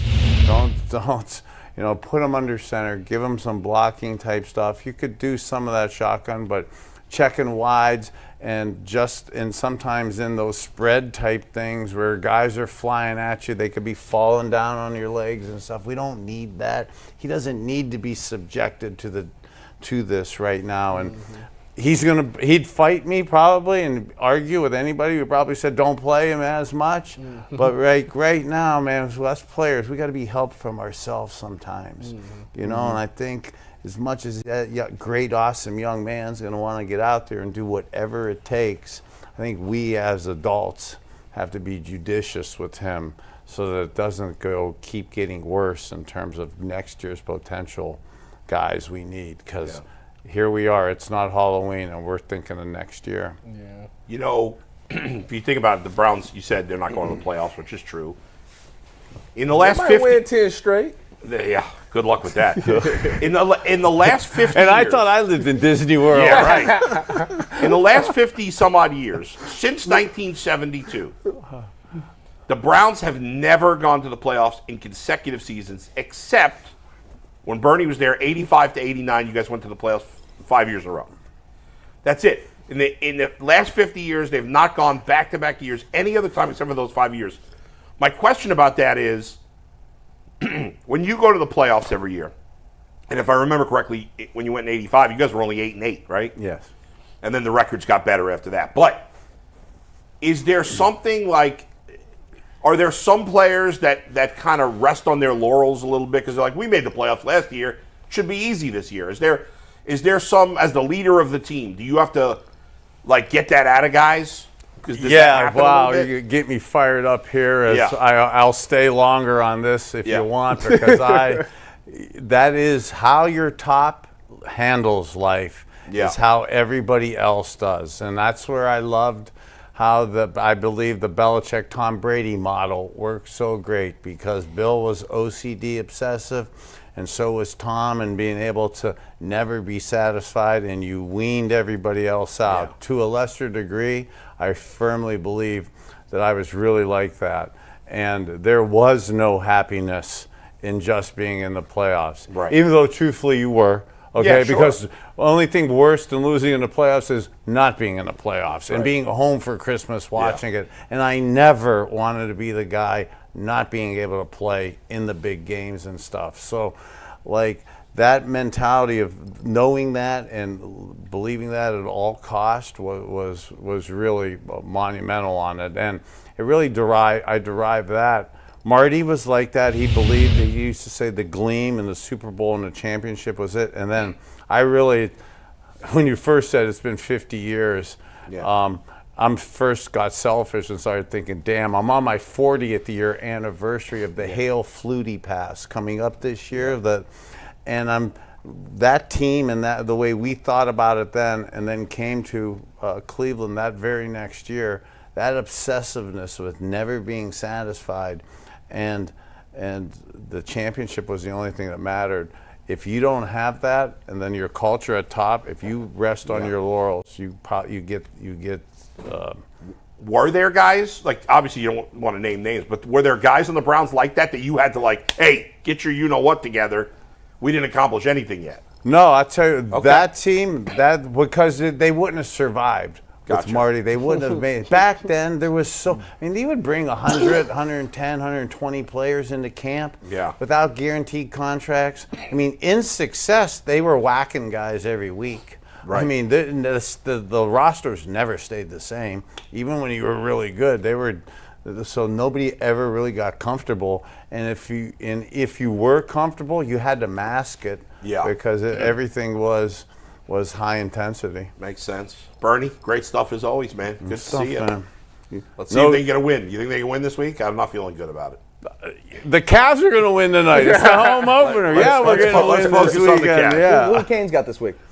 Oh, so I'll be down. We got Canes, Florida State. Florida State coming in, and then Florida State's terrible. They're 1-6, right? And then the medical side of me is going to be down with the Dolphins and Tua, and he's coming back. Good luck to your Canes. What did you think about his decision not to wear the Guardian cap? Well, there's a lot. I don't mind when people wear the Guardian cap and you probably should. Maybe the aesthetics, you don't look as good. Yeah. But there's a whole science for the young people down there and the young mothers, and I'm not trying to pick on the helmet people, but the good-looking helmets and the cap still don't mitigate that the skull is and the brain is hovering in water, and the skull so it bangs from the inside out as much as the outside in. That causes a lot of issues for younger kids. Yeah, I just got back from your hood, Miami, last night, by the way. You did the FIU? The FIU game. Yeah, I was. I wanted to have a little. I didn't want to distract from talking about the Deshaun stuff, but I was watching a little Pitbull Stadium. Yeah. Well, your hood was good to me, man. It was a lot of fun. Yeah. I've never really been to Miami. It's a sweet town. Yeah, I've never really. I mean, seriously, I've been to South Florida, but never I stayed in Miami. It was pretty cool. Yes. You were down on Brickell, We were down on Brickell, yeah. Yeah. Best fried chicken I ever had. It was a place called Yardbird in Miami. Yardbird. Have you been there, bro? Yes, I have been there. Yes. Yeah. I had a great lunch yesterday. So I know I'm running over, but I got to get your flight information, because when I made the turn today, I'm like, how the heck did you get up here from Miami? Because before I went to bed, I had too much information for the listeners, but I was watching Dustin Fox talking at Pitbull Stadium. There you go. Oh, I needed your jet yesterday, Bernie. Yeah, that's right. Yeah. Thanks, Bernie. Thanks, guys. Good to see you as always. guys. We're going to get Bernie out, bring our next guest in after a quick word from Z-Biotics. Z-Biotics Pre-Alcohol Probiotic Drink is the world's first genetically engineered probiotic. It was invented by PhD scientists to tackle rough mornings after drinking. Here's how it works. When you drink alcohol, alcohol gets converted into a toxic byproduct in the gut. It's that byproduct, not dehydration, that's to blame for your rough next day. Pre-alcohol produces an enzyme to break this byproduct down. Just remember to make Z-Biotics your first drink of the night. Drink responsibly and feel your best tomorrow. Here's how it works. Step 1, drink pre-alcohol. Step 2, drink responsibly. And Step 3, enjoy tomorrow. Go to zbiotics.com/LockedOnNFL to learn more and get 15% off your first order when you use promo code LockedOnNFL at checkout. Z-Biotics is backed with 100% money-back guarantee, so if you're unsatisfied for any reason, they'll refund your money, no questions asked. Remember to head to zbiotics.com/LockedOnNFL and use promo code LockedOnNFL at checkout for 15% off your deal. And with that, let's welcome in Kevin Ostreicher, who covers the Ravens for Locked On Ravens, to the show to help us preview the upcoming Ravens and Browns game. Steve, what happened there? There's Kevin. Saw a blast. What's up, Kevin? How you doing, man? I'm doing good, guys. Appreciate you having me. Yeah, this is look, these AFC North games are always good, but Baltimore's riding high right now. I know on the Cleveland side of things, unfortunately for the city of Cleveland, that is not so much the case. I hate the Ravens. You do? I hate the Ravens. First of all, the Bengals gave away a game to them. Yeah, I can see that, I guess. But there's nothing unlikable about the Ravens. I know. I love Harbaugh. I love Lamar. I don't like Harbaugh. I love Lamar. I mean, you can't not like Lamar. Well, I got a question, Kevin. What's Marlon Humphrey's status? Didn't he just get hurt? So that's he got hurt. He's hurt every year. Yeah, he got hurt on the Monday night game, and luckily we got a report from Ian Rappaport yesterday that it's not considered serious, but his status for this week is up in the air. He didn't practice on Wednesday. There was an estimation, so a walkthrough wasn't actually a practice. I wouldn't be shocked if they played it cautious with him this week. Obviously, he's been their best secondary member this season, so it would be a pretty big loss if he wasn't able to go. He's been banged up a couple of times this season. It's TBD right now. John Harbaugh said don't look too far into the guys missing practice on Wednesday. That doesn't mean they won't play on Sunday, obviously, but we'll see, because there were a couple of big names, even outside of Marlon, that missed practice for Baltimore yesterday. Kevin, I know we talked before how the Ravens have the last-ranked pass defense, the first-ranked run defense. Mike suggested a lot of that's garbage time. We did see the Buccaneers put up some numbers in garbage time. But like I said, I mean, that Bengals-Ravens game, there was no defense in that game really at all. Neither team could stop. I know that's a good offense, and the Browns don't have a good offense. But what's the reality of the Ravens' pass defense? Is it bad? Is it okay and just being run up on garbage time? What's the truth? I think it's probably a little better than the stats say, but still probably bad. Like, it's still a bad unit. And part of that reason is because you're exactly right. Garbage time has played a factor. The Ravens, for the most part this season, outside of that Cincy game, really have been in a positive game flow, which means for defenses, you're going to get thrown on a lot. And that is part of that equation. But that's why I personally don't judge off of total yards. I judge off of yards per attempt.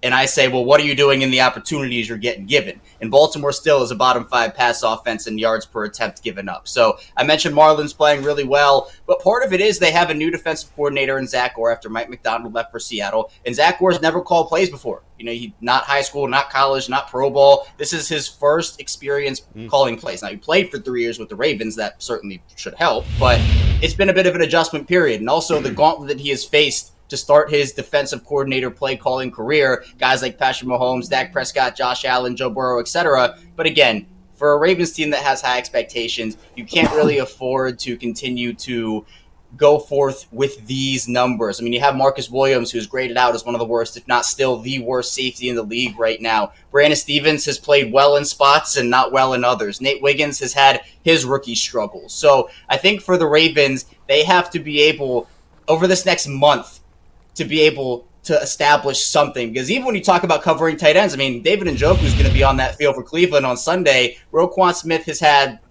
I'd say, a decent year, but it's definitely been a struggle compared to the Roquan Smith of old. So Baltimore's secondary has a lot of work to do. They have to work on their finishing ability. But as you mentioned, that run defense is kind of carrying the load for them right now on the defensive side of the ball. You know, Monday night they talked a lot about Derrick Henry and his body and how much he works on that and how he's sort of finding this fountain of youth. Did you guys anticipate him being this good when you acquired him? I think there was a path for me that certainly saw this like historic pace coming up, like, 2,000 yards, all this rushing yards and all that. I didn't expect it to happen so quickly, especially with the way Baltimore's offensive line looked early in the season. They were replacing 3 starters, and Baltimore's offensive line actively lost Baltimore their first 2 games. They were a big reason why. And with Derrick Henry, part of the reason why it makes Lamar and him so effective together is because they take pressure off of each other's plate, and they both have so much gravity. I mean, you had last year J.K. Dobbins and Gus Edwards, who were great for them. I mean, they didn't do anything wrong. It's just that Derrick Henry is Derrick Henry, and so when you were defending a backfield of Lamar Jackson and J.K. Dobbins or Lamar Jackson and Gus Edwards, you'd always lean towards Lamar. You'd always say, we can live with J.K. Dobbins or Gus Edwards beating us, but we know Lamar can just absolutely destroy us. With Derrick Henry, you can't lean either way, or else the other one will beat you. So to me, that's what makes it so great. And with the run game working, the play action game is working, the offense is working, and Derrick Henry's addition is a huge reason why. And you see the Ravens give him 4 carries in the first half on Monday night against Tampa, and then he comes in kind of as their closer and has another 80-plus yard run, is able to kind of shut the door on Tampa despite them making that comeback late. So it's been more than anticipated early on for me. The consistency that he's played with, I know that week 1 game was a little dicey in terms of how they used him, but man, credit to Todd Monken and what he's done this season outside of that game, because he has this offense firing on all cylinders right now, including Derrick Henry. Hey Kevin, that's my question. Like, what's the weakness there? I mean, I know they 5-2. Obviously, they lost the first 2 games of the season to the Chiefs and to the Raiders. But ever since then, they've been on a tear and look like one of the best teams in football. Like, when you look at them offensively, like, what do you do to stop them? I think if I'm devising a game plan against the Ravens, I think, to me, I'm trying to get them out of what makes them comfortable most. And so being able to stop the Ravens on early downs. But the thing with that, even still, is Lamar Jackson. I mean, this is the best Lamar Jackson we've ever seen. And that's crazy to say, coming off of an MVP season where he did everything. And now he's spreading the ball around. The decisions are on point. Like, everything he's doing. So if you can put the Ravens in 2nd and long situations, don't let them get into 2nd and shorts, 3rd and shorts, because we know they can just run the ball with Derrick Henry, Lamar Jackson, and that'll be it. Or they can do a play action pass, boot that ball over the linebackers and that's it. I would also think that if you can completely take away something. So, for example, what the Chiefs did in week 1 was they took away Mark Andrews completely. We're sending multiple bodies at him, cloud, whatever you want to call it. And I know that he had a slow start to the season in general, but they took him away. So other guys had to step up. And that's what guys have been doing. Zay Flowers, Rashad Bateman, even guys like Justice Hill, who's been an unheralded hero so far. So if you can take away an option for Lamar Jackson, I mean, they just have so many right now that it's impossible, because you say, okay, we did a great job on this guy, but oh, wait, 3 other guys just broke open here. Another guy's just wide open down the sideline. So if you can take away a top weapon for Lamar Jackson, it's not the Mark Andrews show anymore. That's what's making the Ravens offense so successful this season. But you have to be able, because the Ravens call this a pick your poison offense. And right now they can beat you in so many different ways. Even if you stop half of what they can do, right now the other half is buzzing. Yeah, you mentioned Bateman. Like, the guy has seemed like a bust the first couple of years in the league, right? First 3 years. And he was a second-round pick, right? Wasn't he a second-round pick? He was first. Oh, it was a first-round pick. That's right. Yeah. A lot but of injuries. The last 3 games, I think he's got like 230 yards and 2 touchdowns. I don't think he's ever had more than 2 touchdowns in a season before this year. Had his I believe, only his 3rd 100-yard receiving game. I think it was the most receiving yards he's ever had in a game. So if they can get him as the number 2 receiver, listen, Lamar's got to prove it in the playoffs. We all know that. He's had a lot of clunkers in the playoffs, but right now they look as good, if not better, than any team in football. Yeah, and it's crazy. After that 0-2 start, we kind of said here in Baltimore, like, this is the make or break for them, especially against the Dallas team. And they almost lost that game towards the end, and it was like, okay, who really is this team? But to me, after that game, they put the foot on the gas, and that was the message after that game. And you mentioned Bateman, who the Ravens took a pretty big risk not going out there and getting a veteran wide receiver for Lamar. They trusted in Rashad Bateman. They signed him to a 3-year, right around $15 million extension. And for those who don't know that story, Bateman didn't show up to camp last year for a day or two.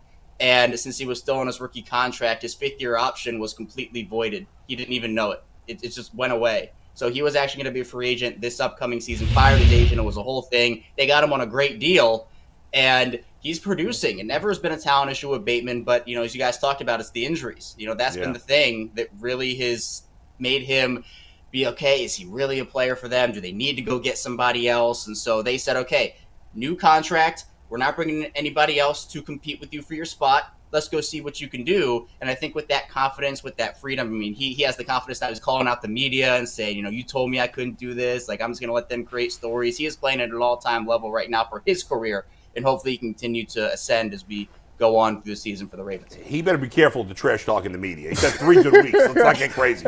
Kevin, hey, if you talking, you got to back it up. You better back it Kevin, up. out of all of the guys that, left the Ravens last year, you lost Patrick Queen, Geno Stone, a lot of these guys. Geno Stone's been terrible. Can I finish the question? He's been terrible, I'm telling you. Who has been the guy that you felt like, man, they should have kept that guy because he would have made a bigger difference? There are a couple of them, and this one might seem like, why are you saying this guy because of the year he's had so far? But I'm going to go with Jadeveon Clowney. He hasn't had a great year in Carolina, and that's pretty apparent. But I think for what his role was last season for the Ravens pass rush, Kyle Van Noy had a good start to the season. Their pass rush has kind of fallen off in recent weeks. And when we're talking about trade deadline stuff, I think the biggest position that a lot of people want to see this Ravens team go after right now is an edge rusher. Now, the Max Crosbys of the world seem, very like a pipe dream. I don't think Baltimore's going to necessarily shoot that high for the Stars. But, you could look at a player kind of maybe 1 year left on his deal or something, like maybe a reunion with Clowney. Maybe, I know Zadarius Smith has been a popular name here in Baltimore, over there in Cleveland. So whatever it may be, I think Clowney, with his run ability, obviously we know that that's his calling card, his ability to step up, stop the run, and Baltimore's run defense has been great, but he had the best year of his career in Baltimore last season, really felt like the defensive system fit his style well, and obviously Carolina right now, the thing with Carolina, particularly the quarterbacks, is you get out of Carolina, your career starts to take off. So maybe Clowney just needs another change of scenery, But I think, Patrick Queen, Trenton Simpson stepped up. Geno Stone, I mentioned Marcus Williams being the worst greatest safety. Geno Stone is number 2 right behind him. He's been bad. Yeah. I think, to me, Clowney's the one positionally, and just from the production he had last season, not necessarily from this year's production from him, but from what they had last year, I could certainly see them missing his presence on that edge group this year.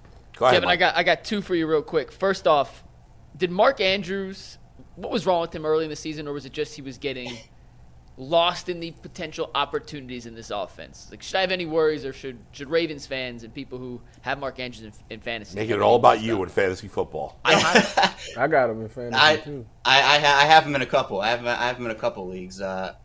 It wasn't necessarily a talent thing for Mark. I mean, I think just the way this offense is now, we're so used to when you talk about this Ravens passing offense, particularly obviously when Greg Roman was there, it ran through the tight ends and running backs. And so it was, all right, Lamar's just going to chuck this thing up, and he's going to see where Mark Andrews is, and Mark Andrews will come down with it some way, somehow. But that's not what this offense is this season. Lamar spreading the ball around a lot more, and teams are actively trying to take him out of games, like I mentioned with that Chiefs game in Week 1. So we've seen over these last couple of weeks, has 2 touchdowns last week, gets involved the other week too. I think we're slowly starting to see the uptick from Mark Andrews, and part of that is, well, okay, now you have Zay Flowers producing, and now Bateman is producing, and now you got to worry about Likely. And so it's like, okay, teams would love to be able to double Mark Andrews all the time, but it's not possible right now with the way the offense is playing. So I'm not worried about Mark Andrews. I never really was. It was just kind of like, okay, it's going to be a different type of role for him this season, which means obviously less targets, less yards, less touchdowns, but he's playing his role really effectively and has graded out in multiple different weeks as one of the best blocking tight ends in the league, which coming out of Oklahoma, he was not good at that, but he has worked hard at that. And look, he's playing a role for this team, but fantasy wise, I'm plugging him in every week now. I'm fully confident he's the guy I'm starting every week. And second one, Kev, are you more or less scared of this Browns offense now that Jameis Winston's at quarterback instead of Deshaun Watson? Scared. More.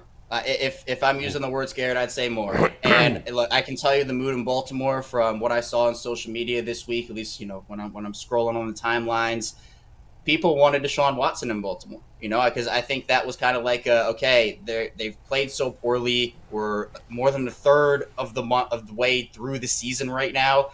This team with Deshaun Watson, I remember we talked about it, and we've talked about it forever with this Cleveland team. It's like, okay, this team hinges on what Deshaun Watson can do. Is he going to be able to show anything? And clearly he did not before his injury. But now I think this Browns team can just play more freely. I mean, Jameis is a guy who obviously can be an explosive player, both good and bad, depending on what Jameis you get that day. But I do think that they can just be a more free football team. And obviously they've made a couple of changes, obviously play calling as well. So I think that with the former version of Cleveland is what I'm going to call it with Deshaun Watson in terms of what we saw over those first 6 weeks. It's like, okay, Deshaun is playing with a ton of pressure. He's not making throws. It's just a terrible product, and you kind of know what's coming.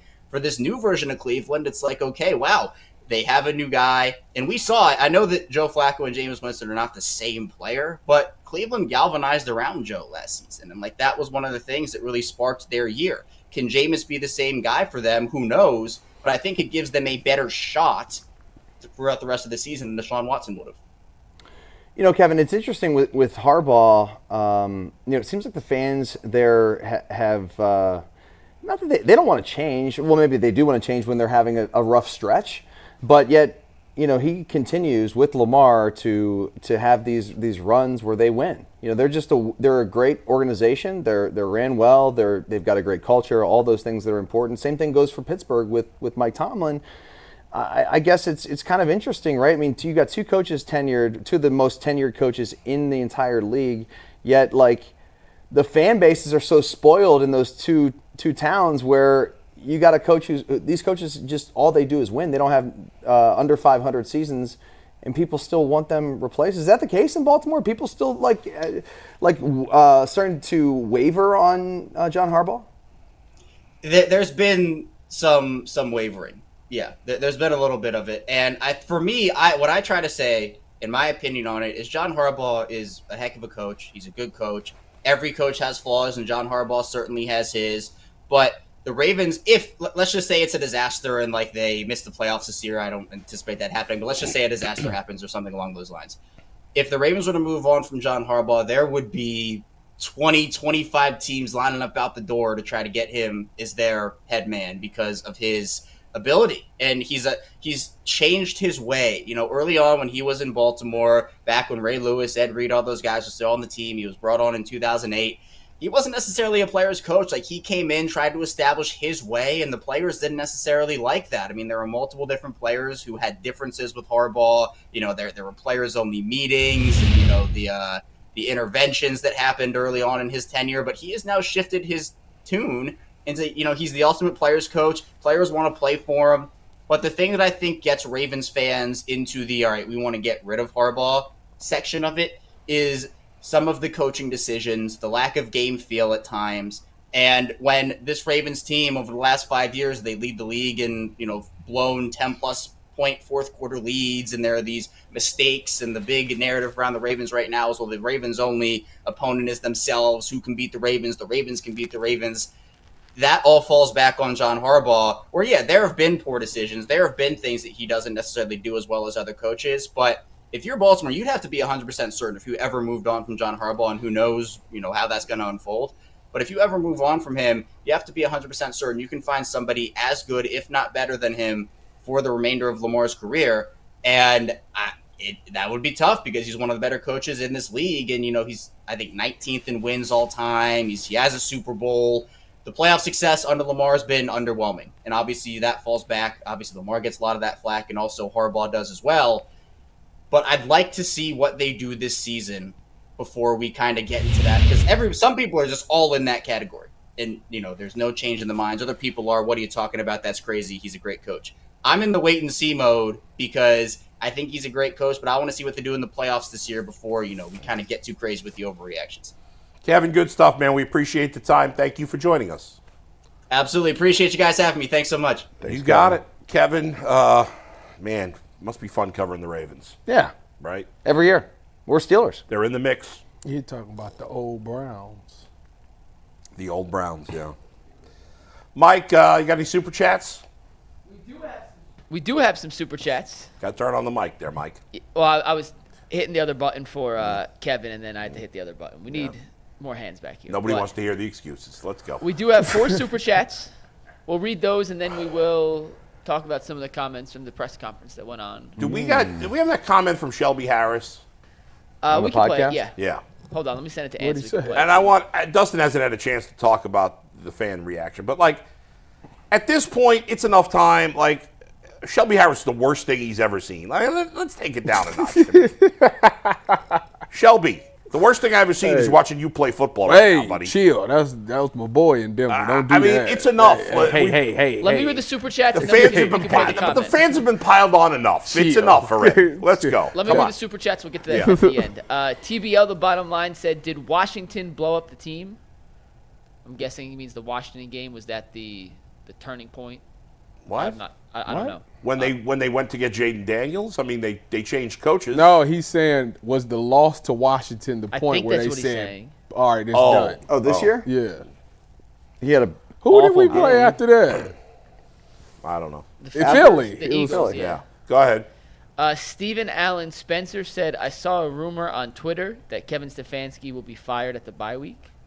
I just read that earlier. Yeah, I don't people think got to stop paying attention. The Browns usually don't fire the coaches in season. That's the problem, is that people get their news from unreliable sources. Did it come from anything reliable? No. Okay, that's not. Anybody can say anything on social media. That rumor he saw on Twitter was from NFL Notifications, which has a 2% hit rate of being accurate. Yeah, I mean, the Browns typically don't fire coaches until the offseason. It doesn't mean they couldn't fire. Joe Woods got fired in the middle of the season, but he still stayed there to the end of the year until they officially fired him. So. And the last one was this is from Tyrell Jackson. Nothing will change in the Browns organization until Paul DePodesta is fired. He's the voice in Jim's ear. There's a reason why he has survived 3 head coaches and 3 GMs. He has too much power in the building. Right, it's more the guy that pays him. Yeah, the biggest problem is Jimmy. And shout out to Evan 419 for gifting 5 memberships. We have the Shelby Harris thing if you want. Jimmy is the greatest owner.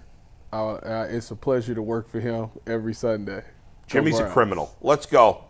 He is a criminal. So this is Shelby Harris on the We Are the Harrises podcast. Been in your shoes before. The clip's about 40 seconds, so take a listen.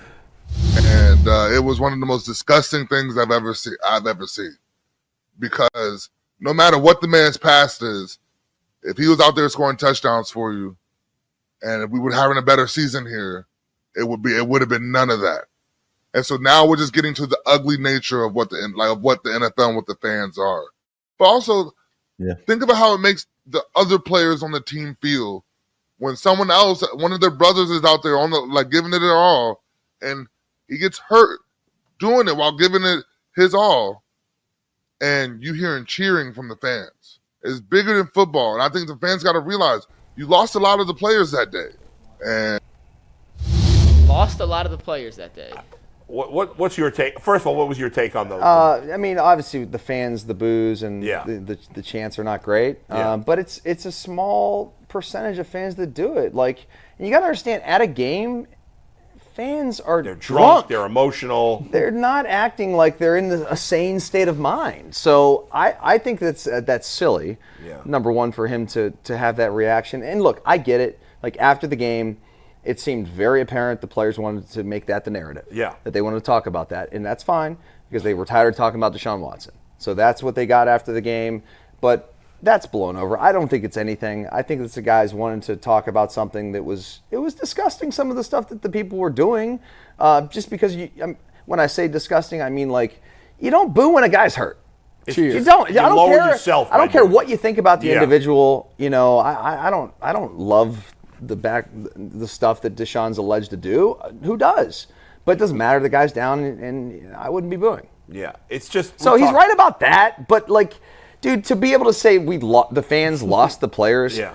Okay. Well, then don't play. I mean, you're getting paid to play. You're not going out there. Obviously, we want to say the fans matter. You want to play for the fans. That's great and everything. Well, that's just dumb to say that, because there's so many fans that love you and root for you guys.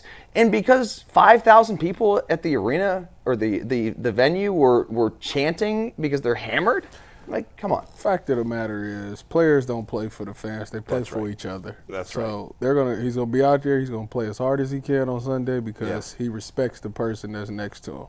End of story. I didn't. Go ahead. No, you go. I just think that players, at the end of the day, have to understand that fans are what you said this from day one. Short for fanatics. Okay. What that means is you're crazy. That's right. Okay. So one way or the other on the spectrum. And he was right about that. Like, if Deshaun was scoring touchdowns, the team was winning. It'd be totally different. But you stink. So no one's going to give you the benefit of the doubt in terms of, like, supporting you. Dustin, the problem is when you're a player, you don't see it from a fan standpoint. I know. It's not until once you're where we are that you can see it from both sides. And the fans don't see from the players' exactly. perspective. So with that's why I'm cutting both sides some slack here. With that being said, at the end of the day, players play for each other. We love when the fans cheer for us. No, we don't want you to boo. As a fan, you paid you go to work every week to make your money. You paid your ticket. You do whatever you want to do. That's the rule. I don't agree with whatever you want to do. I mean, there's within reason. You paid to get in that. You paid to get in that game. You can cheer, boo, whatever you want to do. Break the law. No, I'm talking about as far as cheer lives. I mean, cheer, boo, do whatever you want to do. But in terms of cheering and booing, you can do whatever you want to do. My only beef with Shelby Harris is, and I said this the other day, the guys that reacted in the locker room right after the game, I got no problem with that. They're emotional. Like the fans are emotional. Right after the game, Myles Garrett, Greg Newsome, Bitonio, Jameis, those guys, it just happened. They're emotional. I got no problem with their criticisms of the fans in the moment. But Shelby Harris, now this is a couple of days later. You've calmed down. Deshaun's not dying. He has a torn Achilles. So let's had a torn Achilles? Yeah, it sucks. He might be done. Well, he's made $260 million. He's going to be fine. His life is fine. It's $230. Whatever. He's rich beyond big difference. 230 more than us. Right. Yeah. So, like, again, no, I'm not defending the fans that were out of pocket. They were wrong. I'm sure many of those fans that did it realized once they got their act together later and the emotions were out of it, they probably, a lot of those people were like, I shouldn't have done that. That was probably pretty stupid. I get it. But we don't need to continue to pile on the fans now a couple of days later. That's. Can I give you guys one more quote from today's presser that I found quite interesting? Sure. This is a fun one. Zach Jackson of The Athletic, friend of the show, tweeted this out. Grant Delpit, I'm preparing for Derrick Henry. We're going to put DeWand at scout team running back and let him give us a good look. Very funny. Could DeWand, take out, I know they would never do this, but just in a hypothetical world, would DeWand give the Browns the best scout team version of Derrick Henry? No. Is that a serious question? No, it's Who would? Who would give him? Yeah, who's the closest? You wouldn't put him over there, but David Njoku. That's the correct Well, that's answer. a good one. Yeah. That's the correct answer. That's a really good answer. That's the right answer, actually. I mean, DeWan Jones, no offense, because I am too, but he's a fat ass. I mean, what do you want me to tell you? The problem with Derrick Henry is he moves very well. Yeah, Derrick Henry is not a fat ass. He's just big. He's like 6% body fat. Man. Yeah, I mean, the guy's a monster. He's running away from guys. Yeah. It's weird sometimes when you see him do it because he looks too big to run away from guys. And Lane Kiffin decided to take him out against the Buckeyes in the Sugar Bowl, which ultimately led to the Buckeyes winning the game. So shout out to you, Lane Kiffin. Great OC, by the way. Yeah. Wait, what happened, Tyvis? We played Derrick Henry in the Sugar Bowl, and he was killing us. And for some odd reason, Lane Kiffin took him out of that game, and the Buckeyes went on to win that game. So shout out to Lane. We'll see you on overtime right here on the Ultimate Cleveland Sports Show. Oh, went back to us awkwardly. Still here, guys. Left and right.